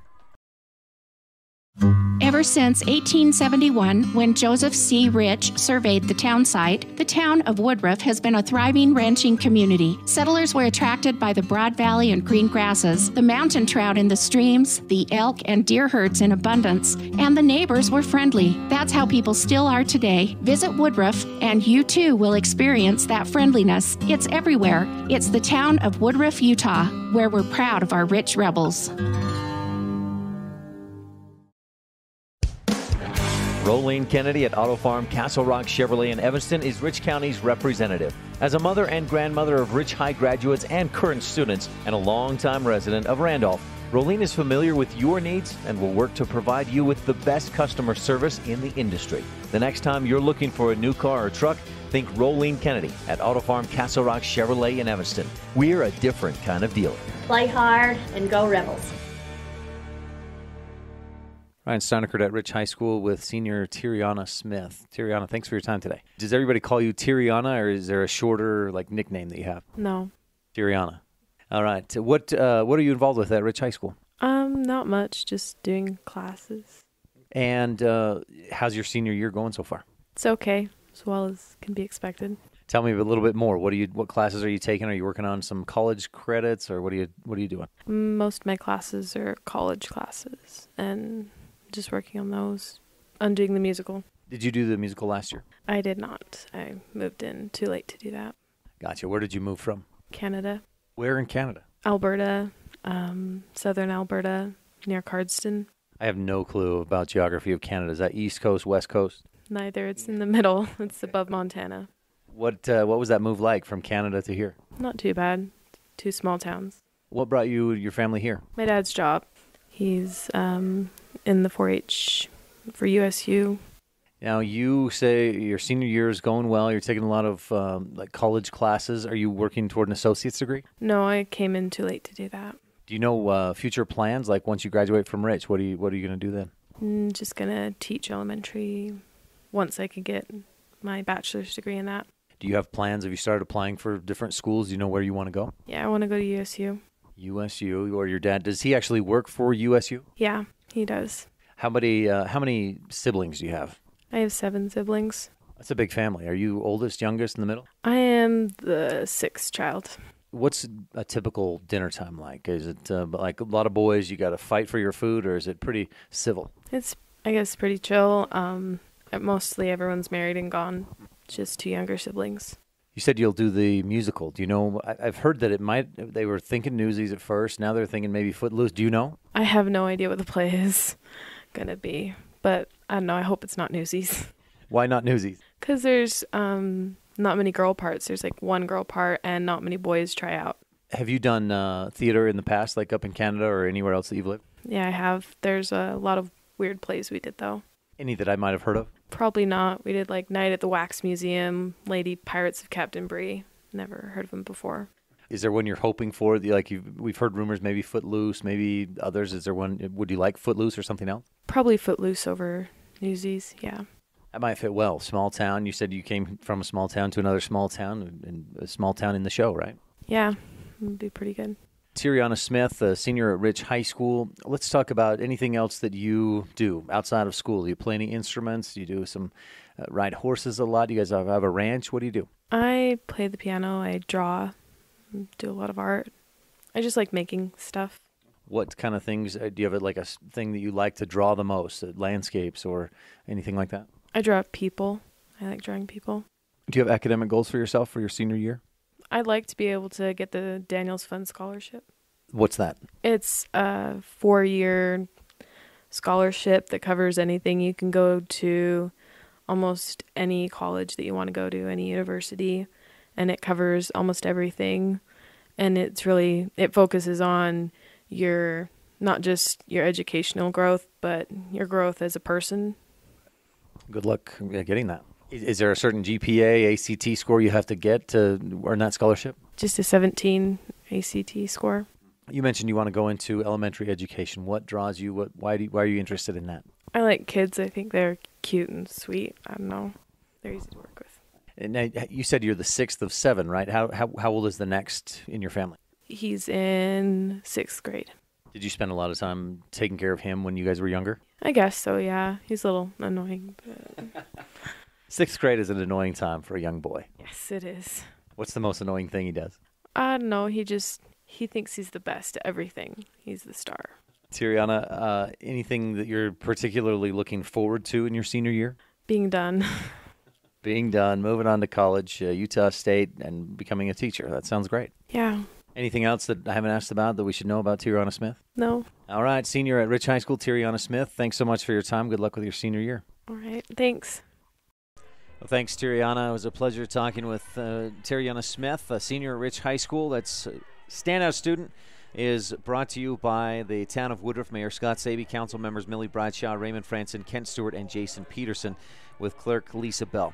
We'll take a quick break. We've got your third quarter action coming up soon, but we'll be right back with more of the T-Bar S Body Shop of Evanston halftime show. Let T-Bar fix your car when we return on the Wildlife and mylocalradio.com.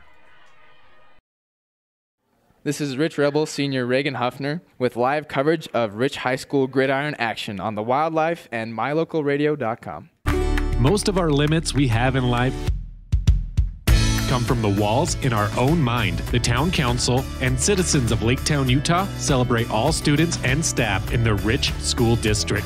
Learning and education will help make that wall in your mind shorter, so it is easier to jump over. We encourage every student to reach their full potential through hard work, continued education, and focus.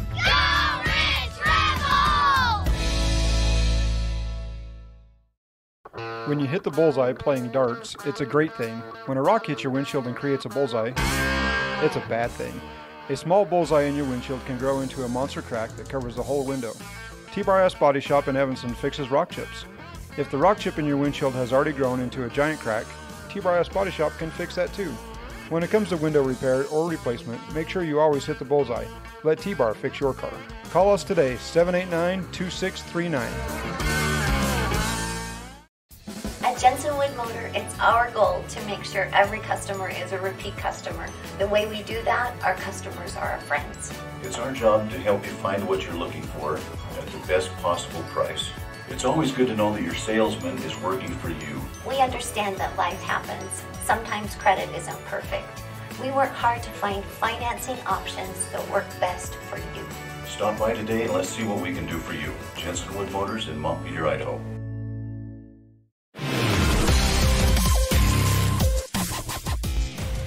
A beautiful evening in Parowan, Utah, as you look across toward the west and Nevada in the distance. Boy, a beautiful sunset tonight.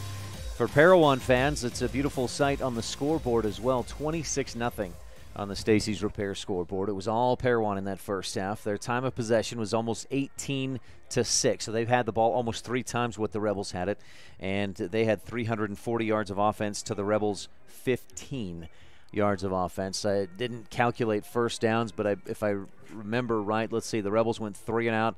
Then they went 6 and out, picked up 1 first down, 3 and out, 3 and out. So 1 first down brought to you by Comprehensive Family Dental in that first half. Rebels have not forced a station in Randolph turnover. Could really use, boy, right now they need 4 pro physical therapy touchdowns and Rich County 4-H extra points. And still looking for a play that we can really call the McKay Frankham Dental Services precision play of the game. Some quick scores from around the state in 1A football. Altamont, big lead over West Wendover, Nevada, 28-0. Milford and Duchesne, a tight one at Milford, 8-7. The Tigers lead the Eagles. Kanab with a 14-13 lead over Layton Christian. It was Layton Christian 13-0 just moments ago, but Kanab scored a couple of touchdowns. And then, of course, here tonight, the Rams leading the Rebels 26-0. I'm going to stop talking here for a second. If you're watching online at mylocalradio.com, you see that scoreboard is real tough to read. I'm going to try to put a filter on that and change the color a bit just so that we can actually see it. Let's see if we can drop the brightness.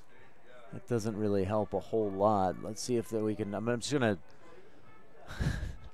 talk as I try to work through this and figure out if we can get this scoreboard camera to where we can actually see what the score is. These I have one idea. Let me adjust something on the camera. Let's see. Where's that open close? Let's see if we can just partially Ladies close. and gentlemen, as the time winds down for halftime, please remember to clean up That after helps a yourself. little bit, but boy, And not if somebody's sure. sitting next to you with some trash, We'll shame try to them adjust before you that a get little in bit proper more. Maybe there's receptacle. something else we can do. We got about 2 minutes until the start of the third quarter. Rebels just couldn't get anything going offensively in that first half, and there were times when they were able to slow down the Parowan Rams a little bit. But the reality was that the Rams offensively just moved the ball almost at will. And the thing that would happen is we'd see the Rebels at least slow the Rams down a little bit, to the tune of 4 or 5 yards instead of 8 or 10. But then the Rams would break something big for 10 or 20 yards or bigger. And you've got a bunch of different guys. Coach Carter Miller mentioned to me that they're really able to spread it around this year. And they've got a lot of different guys that can hurt you, and we've seen that tonight from the Rams. Porter Wood with 75 rushing yards. Cody Hansen, 72. Hutch Miller, 103. Not sure if that's any better.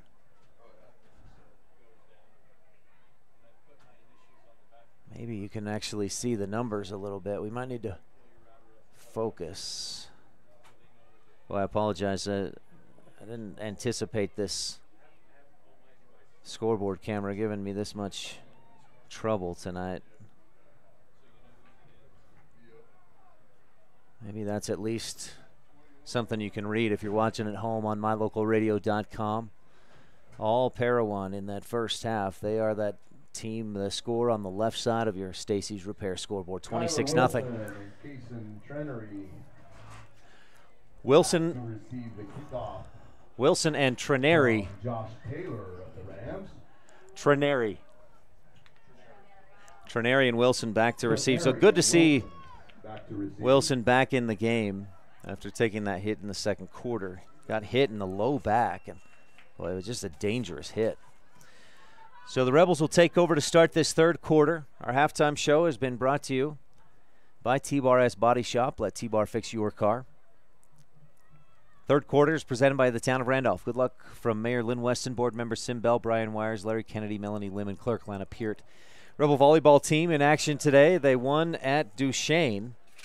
The freshmen 1-3. JV lost their first match of the season. That's their first match loss this year, 3-2 at Duchesne. And the varsity won. They lost the first set, but then won sets 2, 3, and 4 to win the match 3-1.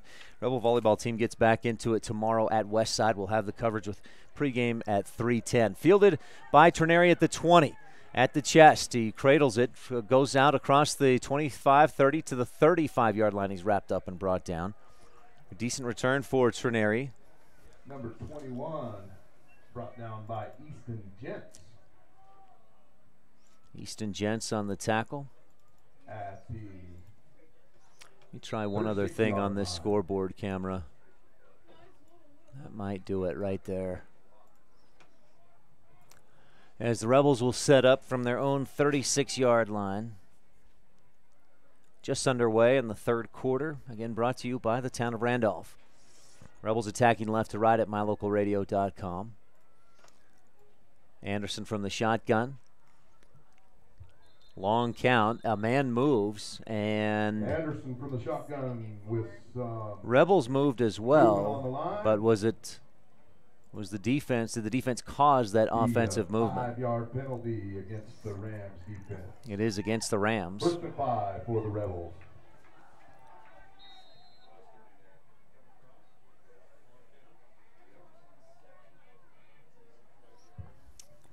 Anderson from the shotgun, back to Jared back looking to throw. He's got the screen set up, finds Hislop, runs to his right, but he's hit hard. Porter Wood covered it well, and it's a short gain for the Rebel offense. Porter Wood with a nice clean hit, good open field tackle, and Hislop doesn't go far. Out to the 43-yard line. Hislop on that reception. Just a 2-yard gain. Boy, and watching the film with the Rebels every Monday afternoon, their first portion of practice is to watch some film and say, hey, guys, we got to do this, we got to do that. This last week, there was a lot of, just one little thing here, one little thing there. It's just one guy that breaks that play up, Porter Wood. Rebels fake the handoff left. They give it right to Meek, and he's brought down in the backfield. Maybe got to the 40, but not much of a gain. Jackson Hoffmeyer. So the Rebels face a third down and long. 3 yards on that play. 3rd down and 5 for the Rebels. Meek, with just his second carry of the day, goes for -3 yards. Back to the 40. Line of scrimmage was the 36 to start the drive. So the Rebels need their own 46-yard line to move the chains. Anderson in the shotgun. Back, looks to throw, steps, rolls to his right, pressure comes, he splits a couple defenders, then throws it late down the sideline looking for Huffner, and it's deflected away.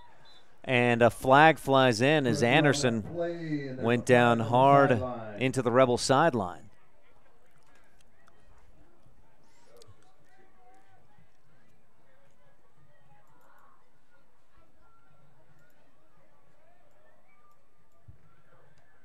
Personal foul on the Rams. A personal foul is the call. Rams starting to rack up the penalty yardage. 15 yards, and that'll be a rich first down. So that'll give the Rebels a comprehensive Family Dental first down in Rams territory at their 44-yard line. That's 80 yards of penalties and 5 infractions against the Rams. Anderson back to pass. Jarrett back looking to throw, throws out to his right sideline, looking for Huffner, but it falls incomplete.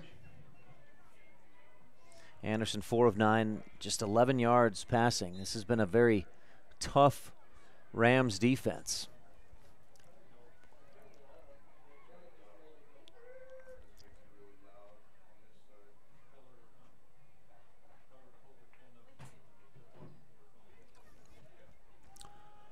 Rich on the right hash, 44-yard line of Parowan. 2 first downs in this game.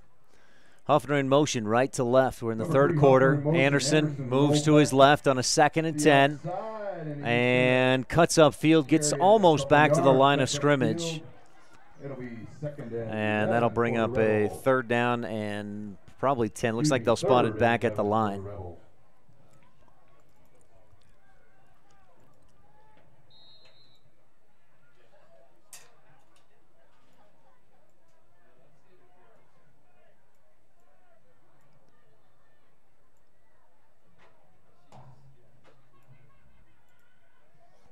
So Rich lines up on the left hash after no gain. The Parowan 44. Anderson rolls to his right and has no chance. 1, 2, 3 Rams hit him, and 2 others were right there saying, well, we could clean up if we needed to. But Anderson has nowhere to go. On the Rebels trying to pass. They're sacked back in Rich territory. 8-yard loss. Hutch Miller and Tanner Johnson will go back to receive the punt as Rich is forced into a punting situation. This is their 5th possession of the ball game and will likely be their 5th punt of the game. Parowan has had 5 possessions. 1 they essentially just ran out the first half, but their other 4 resulted in touchdowns. High snap, Huffner gets it. It's a low line drive, bounces and takes a Rebel bounce clear down to the 9. Johnson picks it up there, picks his way forward across the 10 to the 15, 20, and he's hit and shoved out. 21-yard line. Looks like he stepped out a little earlier. So Johnson marked out at the 21-yard line. Custom cabinets and Jones Paint and Glass. 8:28 left in the third quarter. Well, all I can figure out, it just cannot get that scoreboard camera to show us a good number. We'll try to continue to tinker with that a bit.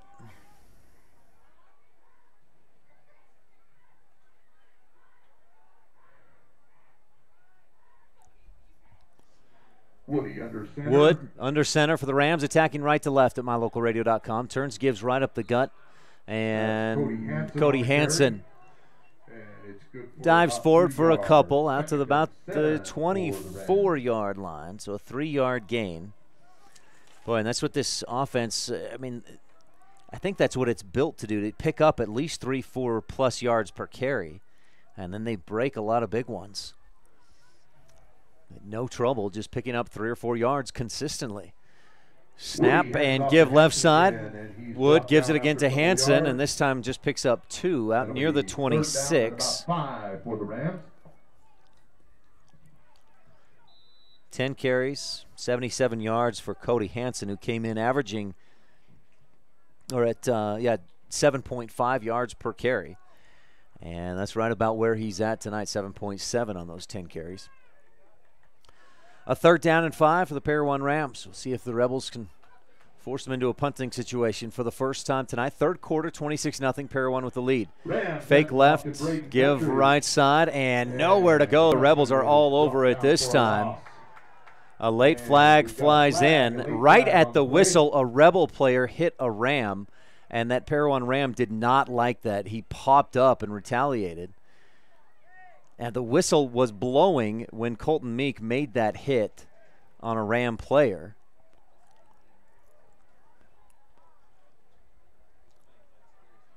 It was probably a hit that didn't need to be made by the Rebels.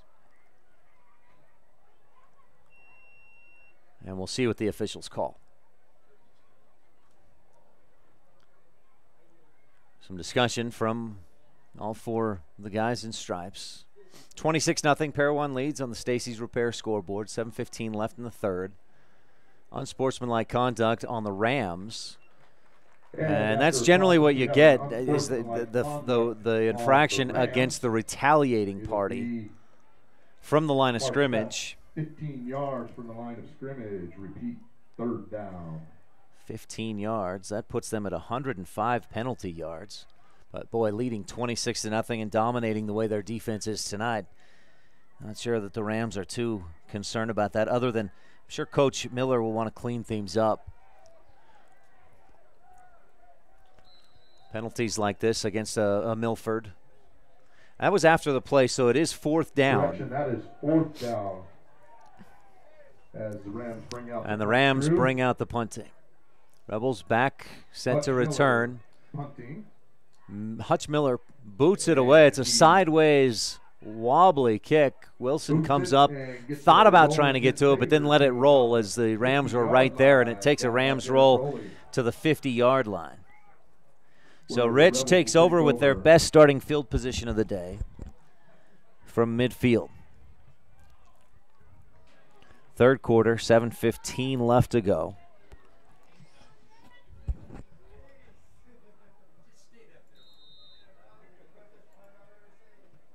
And let's play with this camera a little bit more.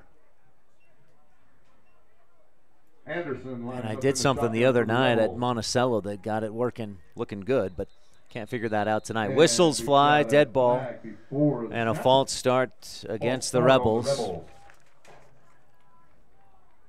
Just the Rebels' 2nd penalty of the game.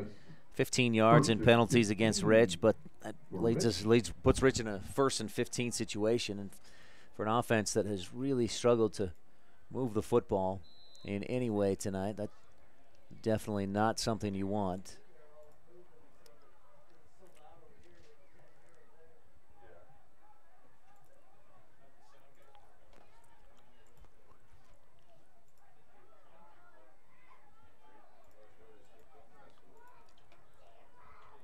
So Anderson back to throw, lobs it deep down the right sideline, looking for Trineri, and he couldn't find it. It was close, further to the outside. Kaysen was looking toward the inside and just could not find that pass in the air.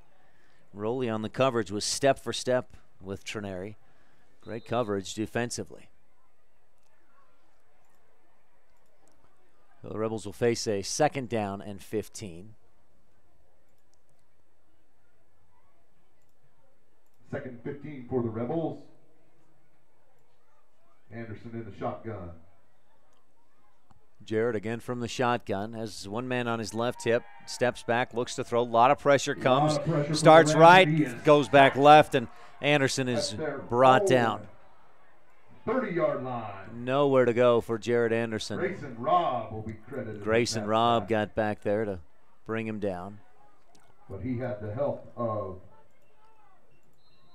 all of the big Rams on that stubborn defensive I got line. nothing else. I'm sorry for that Stacy's Repair scoreboard. We're just the brightness, the contrast of the numbers at night is making it.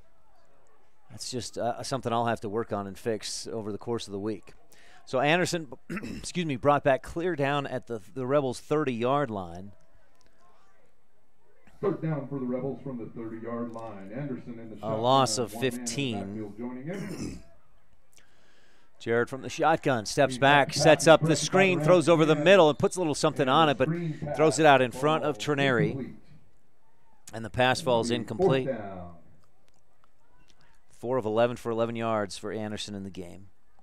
He has had no time to throw tonight, and that's kind of part of the design of a screenplay, but pressure came a little too quickly, and he just couldn't get it to Trineri in time. And even had he gotten it to Kaysen, there wasn't much room to run. Excuse me, 4th down and 30 for the Rebels. From their own 30-yard line, they'll boot it away. Huffaker gets a good snap, a low end-over-end line drive. One hop picked up by Johnson at the 40.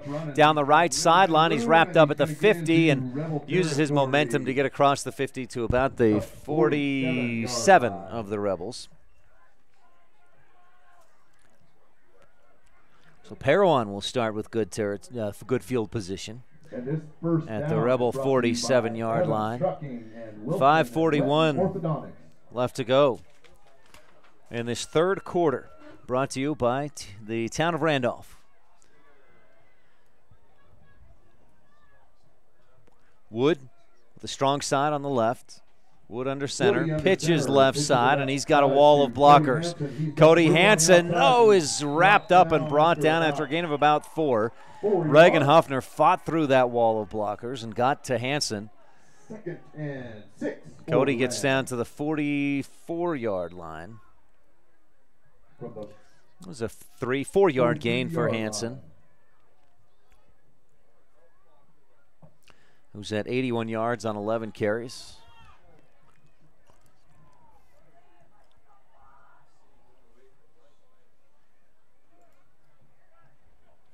Wood takes the snap, quick fullback give to Hutch Miller, and he spins away from one tackler, backs into another tackler, and tripped down to the 34, make it the 33. It's about an 11, 10-yard gain. Make it the 44. It had to be a 10-yard gain. It moves the chains. Hutch Miller. Ball in the left hash. Robb in motion. Wood takes the snap, fakes the handoff, then cuts up, keep it himself inside the 30. Brought down about the 28, maybe the 27-yard line. 26-0, Parowan leading. 4.5 left to go in the third quarter. The Rams scored on their first, second, third, and fourth possessions. They converted the 2-point conversion on the first try, then failed on the 2-point conversion the second time. Missed the extra point attempt, and then failed on the 2-point conversion, their 4th touchdown. They've held the Rebels to about 20 yards of offense. Give up the middle to Hutch Miller, and he goes inside, or Cody Hansen, gets it inside the 25 to the 23-yard line. And so Hansen First down from the Rebels, takes it down to the 23.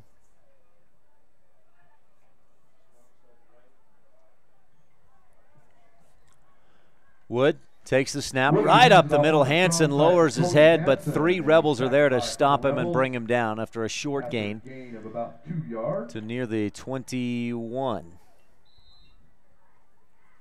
2nd and 8 for the Rams. Hansen at 91 rushing yards.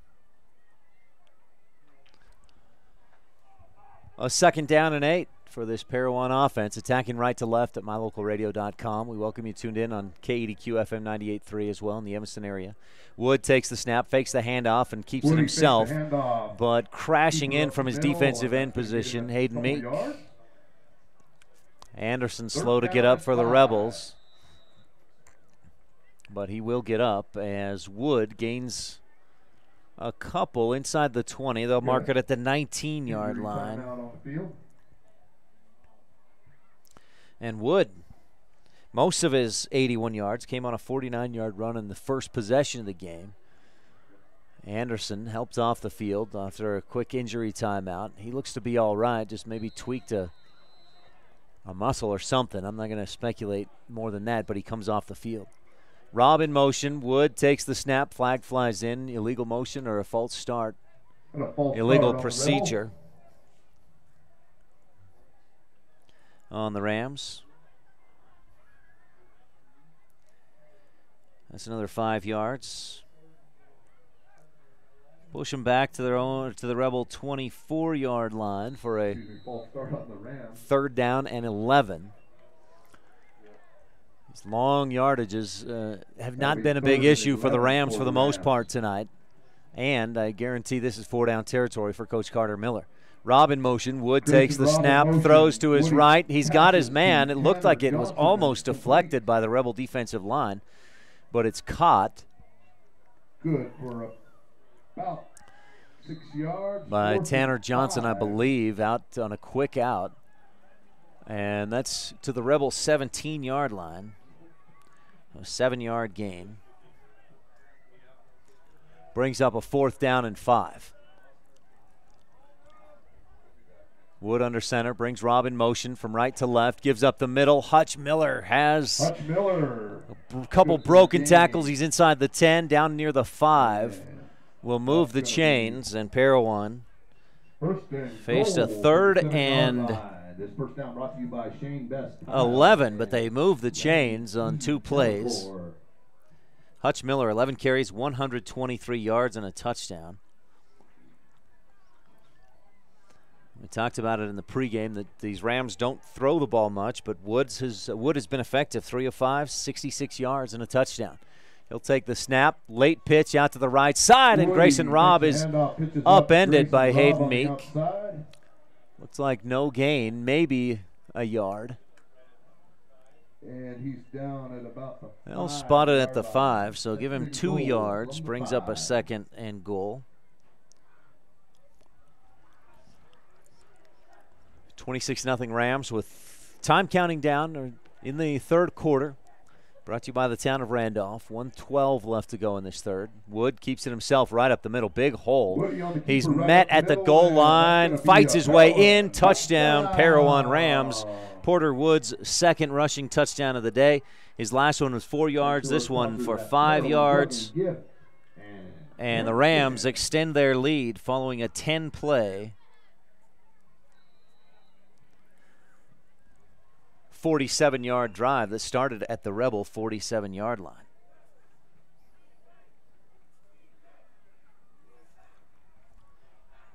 Woody under center for the extra point try. Looks like the Rams will try the extra point. Nope, Wood keeps it himself. They go for 2, and Wood keeps it himself right up the gut. 2-point conversion is good to make it 34-0 on the Stacy's Repair scoreboard. 3rd quarter action. We'll take a quick break on the Wildlife and mylocalradio.com.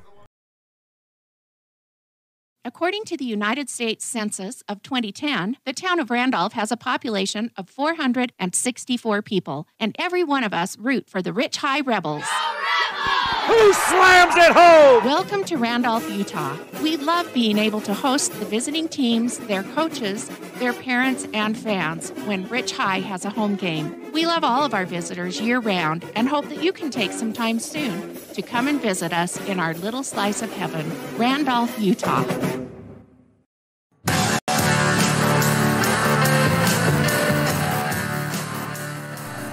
The Rams go 10 plays, 47 yards. They started at the Rebel 47-yard line.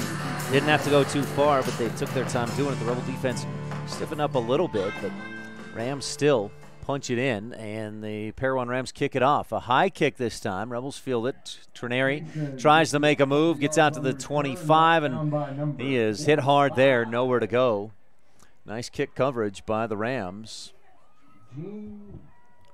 Gene Berger on the tackle, the senior nose tackle for this Rams defense. Rebels with a short return and a long field. 1st and 10 from their own 28-yard line.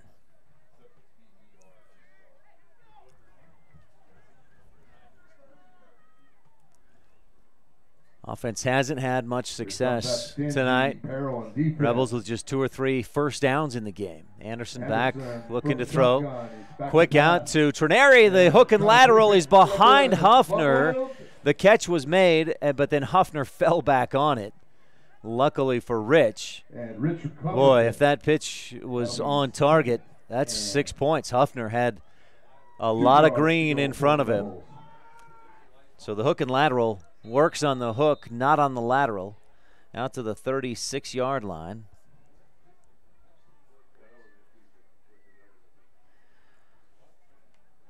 Trenary with his second catch of the day. 10 yards receiving. 2nd down and 2 for the Rebel offense. Ball in the right hash. Down to 3, 2, 1 left in the quarter. Anderson turns from under center and gives to Hislop, and the ball pops loose at the end of the run. Recovered by Rich. It's recovered by Rich, and oh, that was actually Colton Meek. Rebels recovered it at about the 37. Rich will have it first, or a 3rd down and short when we start the 4th quarter. That's coming up. This 3rd quarter has been brought to you by the town of Randolph. Good luck from Mayor Lynn Weston, board members Sim Bell, Brian Wires, Larry Kennedy, Melanie Lim, and clerk Lana Peart. Sometimes when you're shopping for a vehicle, you're not sure what you want, so you drop by and look at all the options. Other times you know exactly what you want. At Auto Farm Castle Rock Chevrolet, you can call us or schedule a test drive online. We'll have it ready when you get here. We're here to help you get exactly what you want on your schedule. So whether you want to browse or pre-schedule a test drive, Auto Farm Castle Rock Chevrolet is here for you. 624 Front Street, Evanston. We're a different kind of dealer.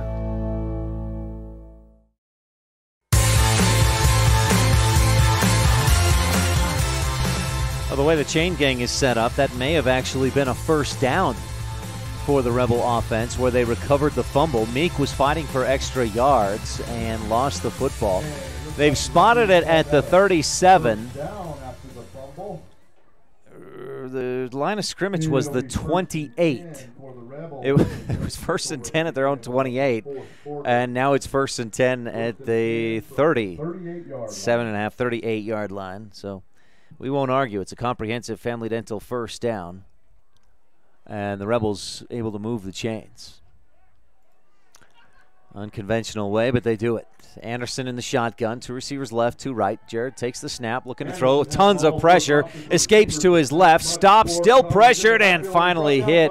Nobody open, not just a coverage sack, but a pressure sack as well. Boy, Parowan had it coming from everywhere. Nobody open, and everybody in on Anderson. He had nothing he could do. Dropped back at the 27. A loss of 11. That's the 5th sack of the day for this Parowan defense, for a loss of 45 yards, minus 45 yards on those sacks. 4th quarter, clock running, 11:18. The Bear Lake Realty 4th quarter. Gary and Amber McKee in Garden City. Visit BearLakeRealty.com for a 2nd down. 21. Jared from the shotgun throws out to his right. He's got Meek, gets a block, makes the catch out on the right hash, and gets across the 30 to about the 32. It's on the 32-yard line where it'll be 3rd and 16. So that'll bring up a 3rd and long for Rich. They spotted at the 32. That's a 5-yard gain.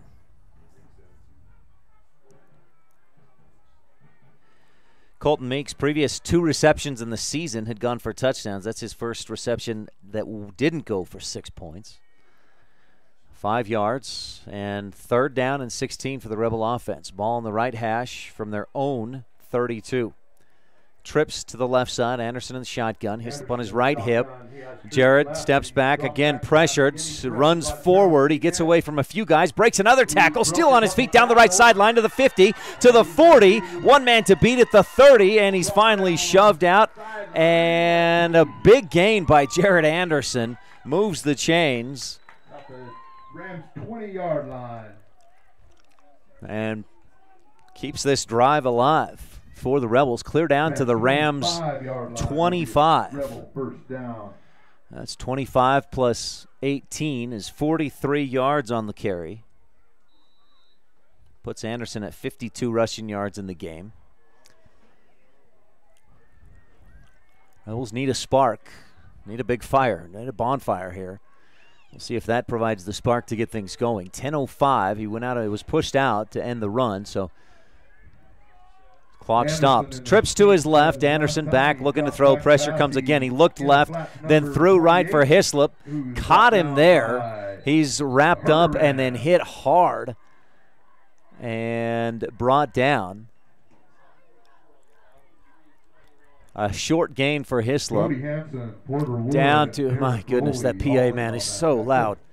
Down to the 22-yard line, a gain of 3. 2nd and 8 for the Rebels. A short 3 on the gain.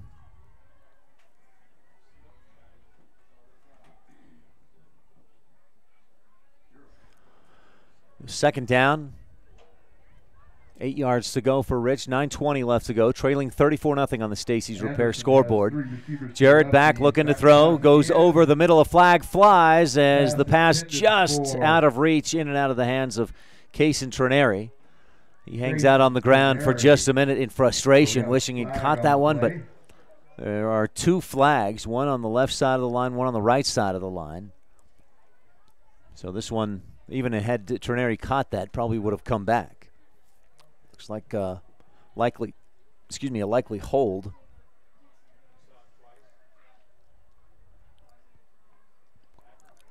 (9-11). Chop block on the Rebels. So from the spot of the block, which was a couple of yards behind the line of scrimmage at the 25, we go back 15 yards. 15-yard penalty against the Rebels. Rich with 3 penalties, 30 yards. Parowan, 8 penalties for 110. Back to the 40-yard line. It's a costly penalty for this Rebel offense. It was finally finding some success. A 2nd down and 25. Anderson in the shotgun. Rebels at the Parowan 40. Jarrett in the shotgun. Hislop on his right hip. 2 receivers right. Tight end on the left. Throws left. It goes through and in and out of the hands. Boy, that was a pick 6 for Tanner Johnson. But he was looking at the 6 and forgot about the pick. And the Rebels dodge a bullet. But still down, 3rd down and 25 3rd down and 25 for the Rebel offense. For the Rebels.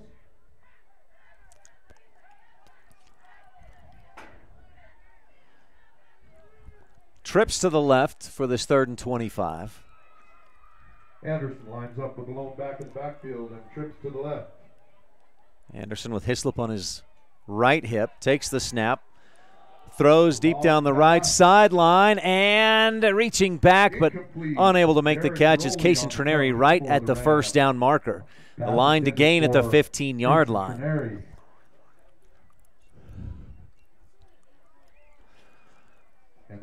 So that'll bring up a 4th down and 25. Looks like they're bringing in their punt crew. Stetson Huffaker comes in to likely punt this one away. Or not. Rebels look like they'll just go for it here. Why not? What have you got to lose? 8:45 left to go, down 34-0 at Parowan. Trineri wide to the right side. Trips on the left, and Hislop on Anderson's right hip. Jared back looking to throw. Pressure comes. Throws down the right sideline. He's got Trineri. Catch is made on the sideline at about the 15 or the 20. He's hit immediately will be short of the first down. It's a nice gain of about 18, but will be well short of a first down, and the Rams will take over on downs. So to the 25-yard line is where they'll spot that. Rams will take over, 1st and 10. 8:38 left to go. That was a 15-yard pass and catch. First down, Rams. Give right side, not much room. A fumble. The ball popped loose, and the Rams fall on it. Looked like Cody Hansen. No, Hutch Miller fell on it. Gain of about 1 yard. And he picks up a yard on the play. 2nd and 9 for the Rams offense. Brings up a 2nd and 9 just across the 25-yard line.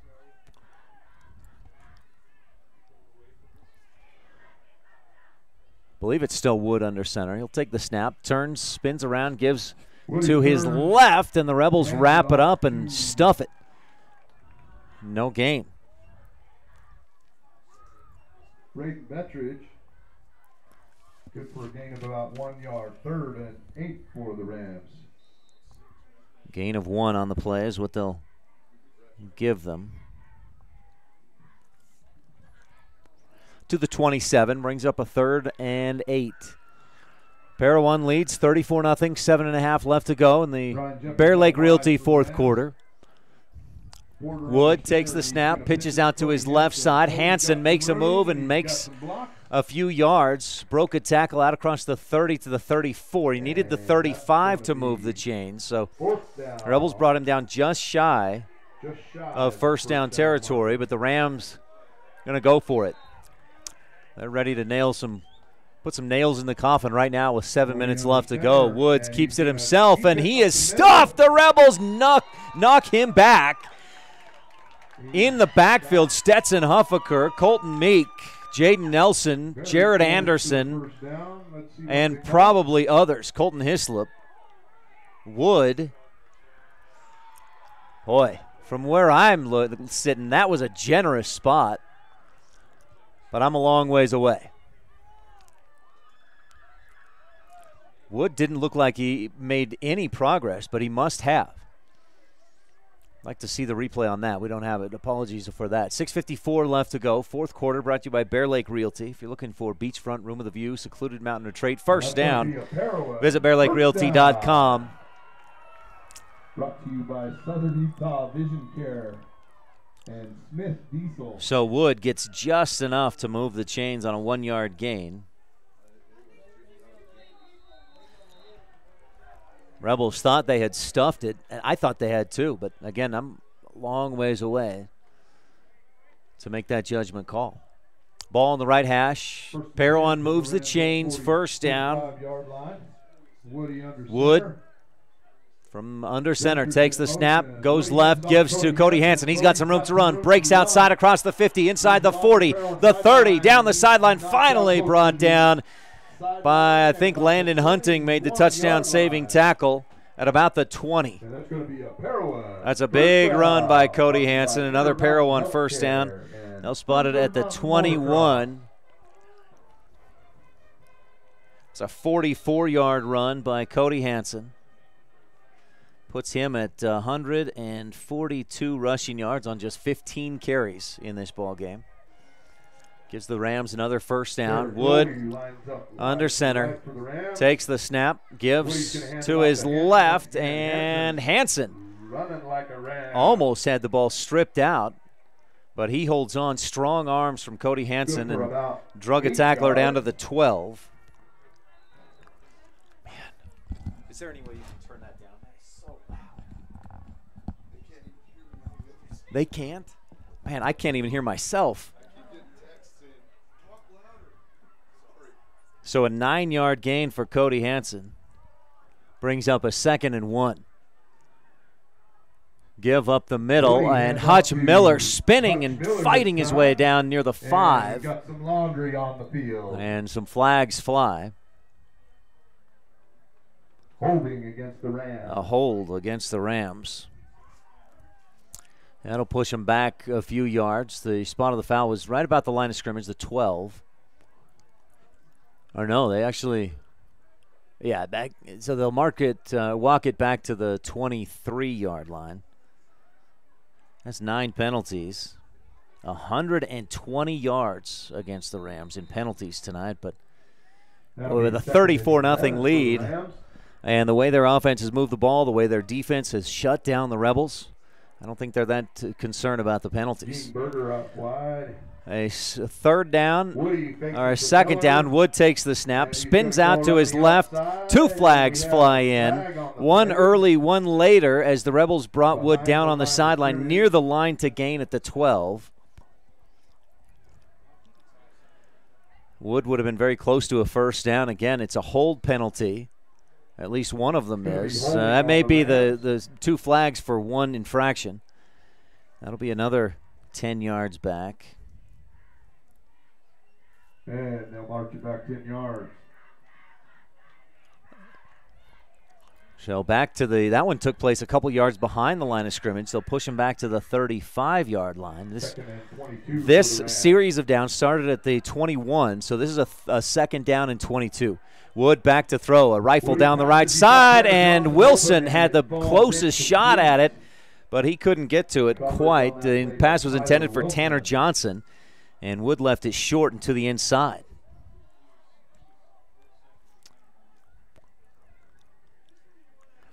So a third down.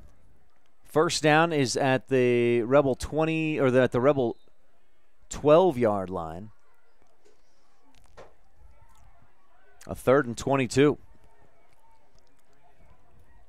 Wood brings a man in motion, takes the snap, quick give to Hutch Miller. He's got some room right side, breaks a tackle, breaks another at the 20 to the 15. He's finally wrapped up or pushed out, tripped up and pushed out inside the 10. That'll be a first down. And the Rebels struggling to tackle Hutch Miller. Takes it all the way to the 7. That's a 28-yard run by Hutch Miller on a 3rd and 22.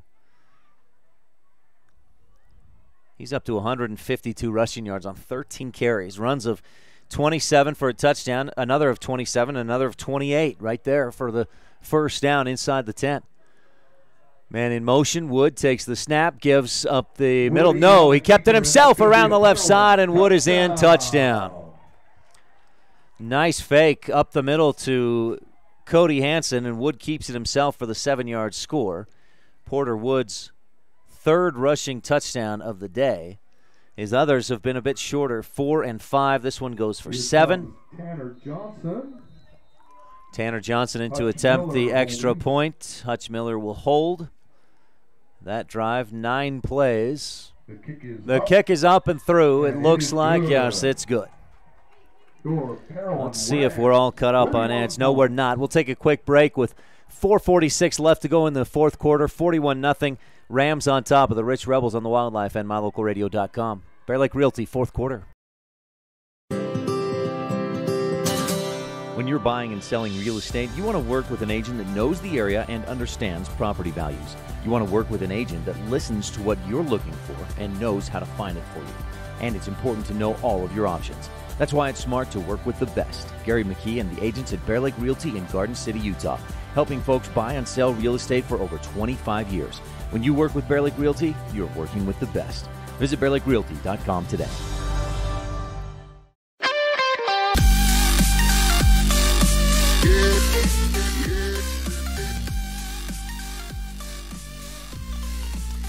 Nine plays, 75 yards. 3 minutes and, let's see, 52 seconds. And the extra point good, 41-0 on the Stacy's Repair scoreboard. Rams, defensive goals, they want to shut out their opponents. Offense, they want more than 350 rushing yards. They've got close to 450 tonight, I would guess, just looking at a few numbers real quick. Short kickoff. Trenary picks it up about the 27 and has no room to run anywhere. Took him just a second to scoop that one up off the grass, and by the time he picked it up, he had nowhere to go. Easton Gents coming out of that pile. Couple freshmen on that play. So a first down and 10 for the Rebels. They'll spot that at their own 30-yard line. Some quick math. You've got Hansen at 151 yards, Miller at 152. That's 300. Wood at 94. That's 400. And then Trey Gents with 43. That's about 450. Rushing yards for the Parowan Rams. Now the Rebels initially send the offense out there, then take a timeout, and we'll take a quick one too. 4:24 left to go in the Bear Lake Realty fourth quarter. This is Rich Rebel Senior Reagan Huffner with live coverage of Rich High School gridiron action on the Wildlife and MyLocalRadio.com. In today's world, with so many places to shop and so many options to choose from, sometimes you have to boil it down to one simple question: where do I get treated the best? At Cash Honda Yamaha and Logan, we work hard to make sure every customer knows how much we appreciate them. We love what we do, and we believe in the products we sell. Our goal is to build a lasting friendship with every customer so we can serve you and your family for generations. Visit us today, Cash Honda Yamaha, 3765 US 91 Hyde Park, Utah.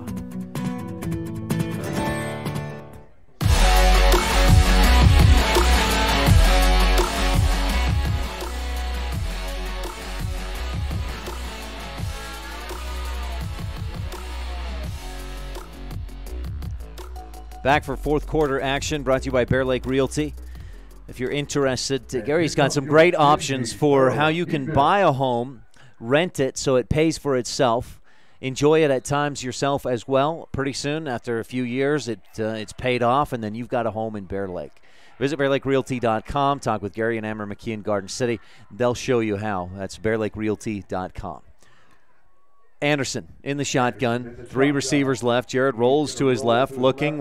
Now he'll tuck and run and be pushed out. Porter Wood with a nice soft tackle. That's quarterback to quarterback saying, I don't want to hurt you, but I got to get you down. Just gave him a nice shove out of bounds.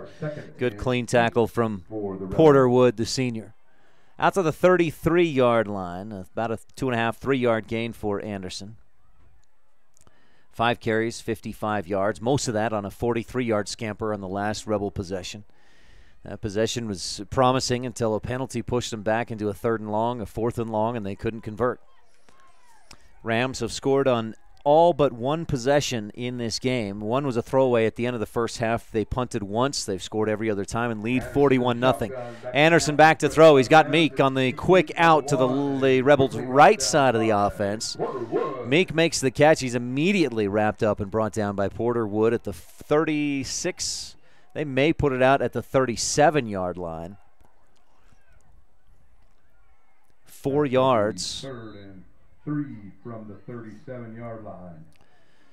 Colt Meek with his 2nd reception of the day, 9 yards. Rebels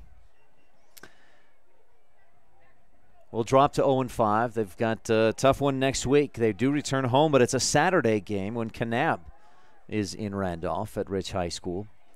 Anderson takes the snap from shotgun, sprints or moves to his right. Pressure comes. He can't get away on a 3rd down, and Rebels will be into another 4th down situation. Rams, led by Grayson Robb. Grayson Robb in there on the tackle. He's been big defensively for this Rams team. A 3-yard loss. That's the 6th sack of the day for this Rams team, and they've averaged, I think, 4 sacks per game. They had 16 sacks coming into this one, and boy, they've ratcheted up the pressure. Anderson has not had time to step back and try to get time to throw. Altamont leads West Wendover 42-0. Milford and Duchesne 8-7 at half. Kanab has come on strong. They lead Layton Christian 28-13 in the 4th. Huffaker to punt this one away on a 4th and 6. Stetson gets off his best punt of the night. A little bit of a hang time this one.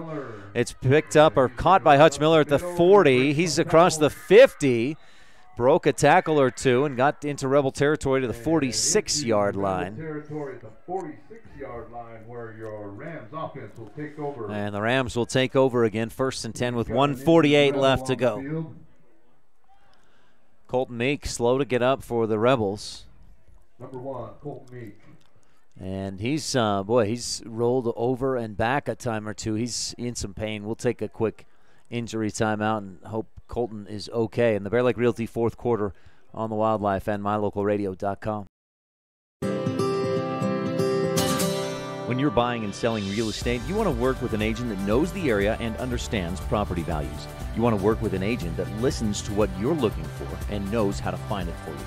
And it's important to know all of your options. That's why it's smart to work with the best. Gary McKee and the agents at Bear Lake Realty in Garden City, Utah, helping folks buy and sell real estate for over 25 years. When you work with Bear Lake Realty, you're working with the best. Visit bearlakerealty.com today. More than 1,300 rural hospitals were evaluated, and Bear Lake Memorial Hospital placed in the top 20 for quality and best practices and critical access. Offering a 24-hour emergency department, orthopedics, home health, a residential nursing home, physical therapy, surgical services, family doctors, chemotherapy, dialysis, and more. When it comes to your health, make sure you're seen by the best. Bear Lake Memorial Hospital in Montpelier, Idaho. Count on us to care. Well, Meek was helped up and then helped off the field. Two coaches and assistants. He did not put any pressure on his left leg. In fact, it looked like he couldn't even lift it off the turf as it kind of drug along. And, boy, we'll give our best and hope that Colton is okay. Nate Townsend in at quarterback, takes the snap and takes a knee. The Rams will have to do that, I think, at least one more time. 41-0 is your score on the Stacy's Repair scoreboard. Townsend will take every last second here as he watches that back judge. A sophomore, the backup quarterback this year. Hutch Miller is what I'm told. Carter Miller, the coach, tells me that Hutch will be next year's quarterback when Porter Wood graduates. Starts to get that 5-second countdown. Townsend back under center, takes the snap and takes a knee. That puts us at 50 seconds left to go. Make sure to stay tuned for our post-game show. We've got the Epic Recreation post-game show coming up. Make your vacation an epic one to remember. We'll give you the Jimmy John's Freaky Fast recap, and we'll recap a little bit last night's volleyball match at Tabiona and today's volleyball match at Duchesne. Also let you know just what the plan is for tomorrow as the Rebel volleyball team plays at Westside. That's coming up on our Epic Recreation postgame show. 15 seconds. Parowan will have to run one more play, take a knee one final time. And the Parowan Rams improve to 4-1. The Rebels drop to 0-5. 12 consecutive losses for the Rebels going back to last year. They'll try to break that streak next week hosting Kanab. We'll tell you more about tonight's game in the postgame show. Stay tuned. Epic Recreation postgame show with the Jimmy John's Freaky Fast recap coming up in just a moment on the Wildlife and mylocalradio.com. Propane is a byproduct of two processes, natural gas processing and petroleum refining. About 90% of U.S. propane is domestically produced and stored in huge salt caverns, which can store 80 million barrels or more of this gas. This quality product is shipped by pipeline, truck, ship, and barge until it reaches T7 Propane in Woodruff. From there, it gets to your home or ranch for your convenience and comfort. Call T7 Propane. Get set up for regular propane deliveries so you don't run out. T7 Propane in Woodruff. If you haven't eaten a famous Crawford Angus burger at the Crawford Trough in Randolph, you haven't lived. It starts with a quarter-pound Angus beef, pastrami, bacon, pepper jack cheese, and ranch sauce. Add lettuce, tomatoes, onions, and pickles. The only thing that makes it better is when you add an order of home-cut fries and a fresh raspberry shake. Heaven. Stop and enjoy a burger today. The Crawford Trough, open late after every Rich High School home game. 120 South Main, Randolph.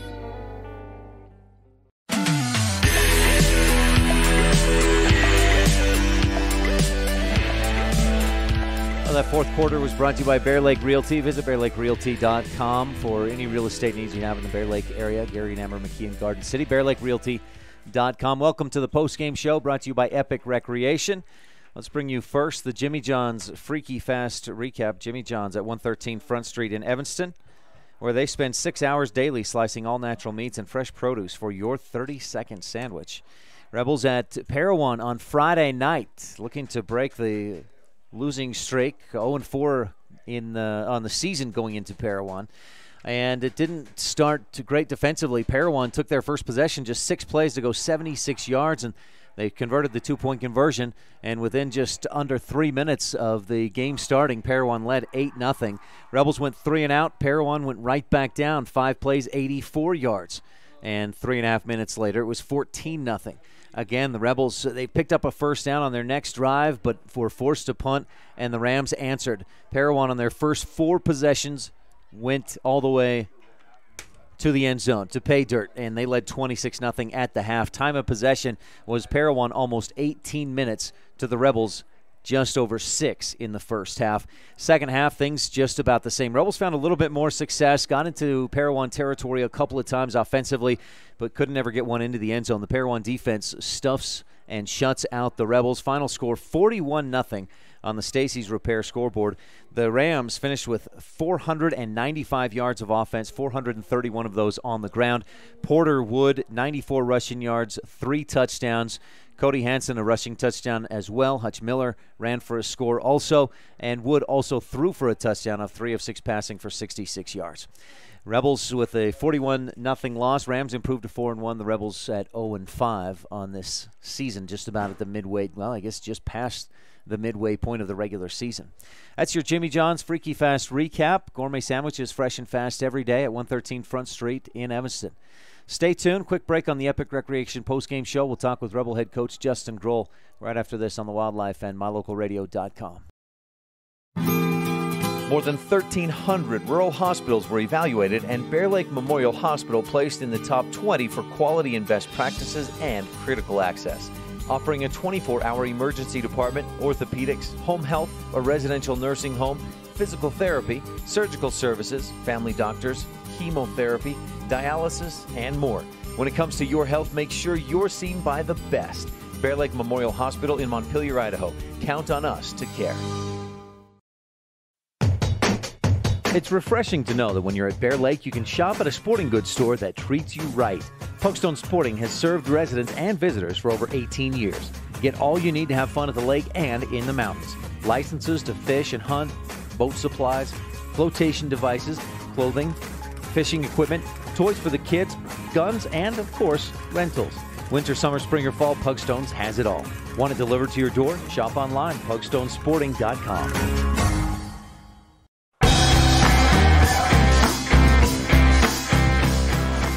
A rough one tonight at Parowan for the Rebels. Boy, a great one for the Rams. 41-0 the win on the Stacy's Repair scoreboard. Back on the Epic Recreation postgame show. Coach Justin Grohl will be joining us shortly. Rebels got banged up tonight. This is a tough Parowan team, and boy, they manhandled the Rebels tonight. Again, 41-0 the final score. Let's run through some quick stats as we wait for Coach Grohl to come up and join us on the Epic Recreation postgame show. The Rams dominant, 495 yards total offense, 431 on the ground. They really weren't even slowed down or hindered by 130 yards of penalties. Meanwhile, the Rebels had -2 passing yards. Anderson was 9 of 18 for 46 yards through the air, but sacked 6 times for -48 yards. And in high school football, the sack yardage goes against team passing yardage, so the Rich finishes with -2 yards through the air. 60 rushing yards. Most of those came on Anderson's 43-yard scamper in the third quarter, or was that the fourth quarter? That was in the early fourth quarter. And that's your play of the game, your McKay Frankham precision play of the game. McKay Frankham Dental Services, dental care at reasonable rates for the whole family. 307-789-8910, 170 Arrowhead Drive. And Jared Anderson wins a pair of movie tickets, earns a pair of movie tickets to Aspen Cinemas as he wins the McKay Frankham Dental Services precision play of the game. Well, we got post-game interview coming up here shortly. Oh, there's Coach. Oh, they did. They locked the doors, so we can drop this mic down real quick, Coach, or see if my wife can open the door for you. Okay. So Coach Grohl will come up and join us here in a second on the post-game show. All right, I had to turn that crowd mic off. The PA man was so loud on this side. He said the fans over on the other side of the field couldn't even hear him. But anyway, that's neither here nor there. Coach Justin Grohl, thanks for coming to join me. A tough loss. That's a tough Parowan team. It is. They're a good team. They're very physical, and they played that way the whole game. It's a good team. There were times, there were times where your defense would slow them down. They'd pick up 2, 3, maybe 4 yards, and then all of a sudden, boom, they'd go for 27 or 40. What was the difference there in those plays? I think we just got out of position, or one person gets tired and they run that right up that hole, and I can't just say it was one person, but somebody would kind of not do their job during that, and when that happens, big plays would happen. Right. Next week you're back at home. It's homecoming week. You've got Kanab in town, and they struggled a little bit tonight early on with Layton Christian, but I think they're pulling away for the win. Kanab's going to be tough. They're always a good team. Kanab, yeah, he's a great coach. He gets them ready.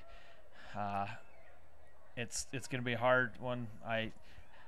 The good thing is we've got it on Saturday where most of the activities should be done, so we can focus on football more. It's kind of hard on Friday because they're something every single night and all their day, and a lot of times on homecoming it's hard because then you focus more on the activities as a kid instead of what it means and go do your job. Might that be a nice release for the kids, though, at times, at least next week, to not think about football, have some fun, and then maybe focus on football when the time comes? If they can flip that switch, it'll be great. Yeah. But can they flip that switch? Yeah. That's yet to be determined. I guess we'll find out come Saturday. Gotcha. Anything else you want to touch on, Coach? No, I think that's it. All right. Thank you for your time coming up. Thank you. Safe drive home, Coach. You too. Justin Grohl, head football coach of Rich High School. The Rebels 41-0 loss at Parowan tonight. We're going to continue on our Epic Recreation postgame show with the Rebel Sports Update. And our guest tonight is Texie Johnson, middle school volleyball coach for Rich Middle School Royals.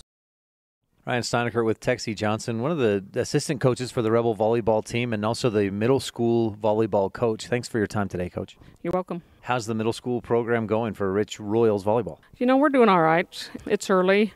We're kind of not quite so skilled this year as we have been in the past. Our numbers are down, and we have a couple of girls that have never played before, and that always makes things interesting. Is that a trend, or is that just this year a little blip as far as the numbers being down and the skill level that you mentioned? I think it's a blip. This 8th grade class is not large altogether, and so we knew we were going to have low numbers, and we did actually get some move-in girls. So one of our new girls that's moved in this year who's playing has never played before, and so it helped with numbers, but it's kind of tough when you've never played to jump into a team, and she's done a good job, but it's kind of slowed us down a little bit. What does your schedule look like? I know you play a lot of Wyoming teams and others, but how many games do you get in during the fall? How many matches? This year we have 18 matches, which has been a huge schedule. This last weekend we had matches on Thursday, Friday, and Saturday. I think over the weekend we played 5 matches. So it was a long weekend. Cody tries to schedule us quite a few. As of lately, we've gone to somewhere and we get 2 matches. Like we went to Green River and we got Green River and Big Piney. And on this Saturday, Lyman and Mountain View will come to us. So that's helpful when we get a couple of teams that can come on the same day, and we can get more playing time instead of just playing one match. Is that a tough line to walk as far as getting that many matches? Do the kids get kind of tired and ready for the season to be over, or is it that much better because you get that much more time on the court? It's good because we get that much time on the court, but again, the girls get a little tired. It's a lot of play, but it's good. They need the experience, and it's better, I think, to play more than if we were limited to 10 matches. That would almost make the season seem almost not worth the effort. You've been doing this for a few years, coaching the middle school volleyball team. What makes it rewarding? What keeps you coming back to do it? I love this age of girls because they're so fun, and sometimes they're frustrating. For the most part, they're fun, and I like teaching the fundamentals and making sure that we get a pretty good base of fundamentals before we send them over to the high school. I think it's a big benefit to our high school program. And so I enjoy them, and I enjoy this age, and so I just keep doing it. I imagine there's some fun when you see a girl that you coached in 7th and 8th grade and a year or two down the road, and she's contributing and doing well at the varsity level. Oh yeah, it is so fun because you can see how what potential they have at this age, and then you're like, oh, what are they going to be when they get older? Some of the girls that just graduated like that, and one this year is Amaya Trineri, well, and Dixie Huffaker too, because at this age, it's so hard to get everything together. You know, they're growing and their bodies are, you know, and they're not very coordinated yet, but it's so fun to see them when they finally get things together, especially with hitting, when they figure it all out and they start to hit the ball really hard, which has been fun to see this year with Amaya and Dixie. Texie Johnson, coach of the Rich Middle School volleyball team. I appreciate your time and what you do. I'm sure parents and the kids love you as well. Thank you for your time, and good luck the rest of this season. You're welcome. Thank you for all you do. Thanks, Texie. We'll take one more quick break on the Epic Recreation postgame show and wrap this thing up from Parowan. A 41-0 win for the Rams on the Wildlife and MyLocalRadio.com.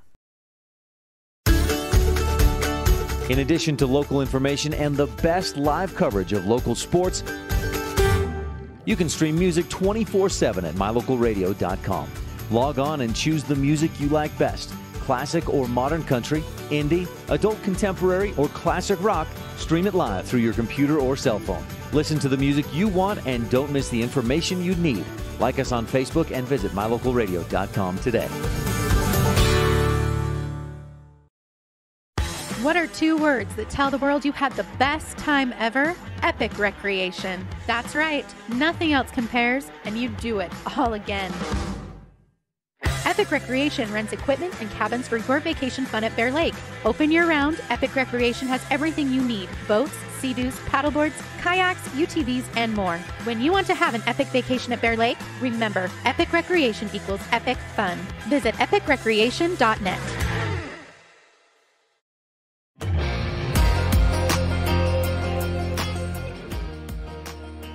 Back on the Epic Recreation postgame show. And 41-0 loss at the hands of the Parowan Rams tonight. Rebels 0-5 this season. They'll be back at home next week hosting the Kanab Cowboys, and that's a Saturday game. If you've seen that on the schedule and wondered, Saturday, that is correct. It is a Saturday afternoon game. Rebels have homecoming next week. There's volleyball activities and much more. We'll get into that right now real quickly. Today, the Rebel volleyball team won at Duchesne. They'll be back at on the road tomorrow at Westside. Freshman-sophomore matches at 1, JV at 2:15. Our coverage starts at 3:10 right here on the Wildlife and MyLocalRadio.com. Tomorrow, Rich Middle School Royals volleyball team also in action. They're at Lyman, hosting Mountain View at 9. Matches start at 9, and then they also host Lyman, tomorrow, and that begins at 1 o'clock. Royals football team is at Lyman with games tomorrow beginning at 10 a.m. Next week, as I mentioned, is homecoming, and the game activities get going Thursday night. The freshmen host the USDB Eagles at 5:30 p.m. in volleyball. Royals football team is at Star Valley next Thursday, 6 p.m. kick for the first of those games. Then Friday, Rebel volleyball has the spotlight. Friday night volleyball for homecoming Friday night as the ICS Lions are in town. That's a big showdown as the Rebels lost at ICS last Friday, looking to beat the Eagles at home this coming Friday. JV starts at 5:30. Our varsity coverage will begin at 6:40 next Friday. Middle School Royals volleyball team is at Manila. 11 a.m. is when those matches start. And then Saturday of next week, as I mentioned, the Rebel football team hosts the Kanab Cowboys, JV at 11, varsity at 2. Rebel volleyball team also in action next Saturday versus Cokeville. The volleyball Royals are hosting Big Piney and Pinedale, and the Royals are at the Royal football team is at Kemmer next Saturday, September 29th. Also, Wyoming Cowboys have a bye this week. They'll be back at it next Saturday, September 29th, when Boise State goes to Laramie. Pre-game coverage on KADQ starts at 3 p.m. Pre-game starts at 4 p.m. with kickoff at 5.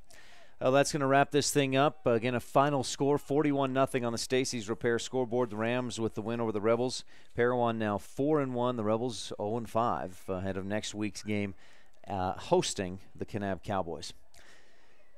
That wraps up our roundup calendar and the postgame show, brought to you by Epic Recreation. For tonight's videographer, Michelle Steineckert, and our producer, AJ Lamb, back in the studio. I'm Ryan Steineckert. We'll talk with you again soon.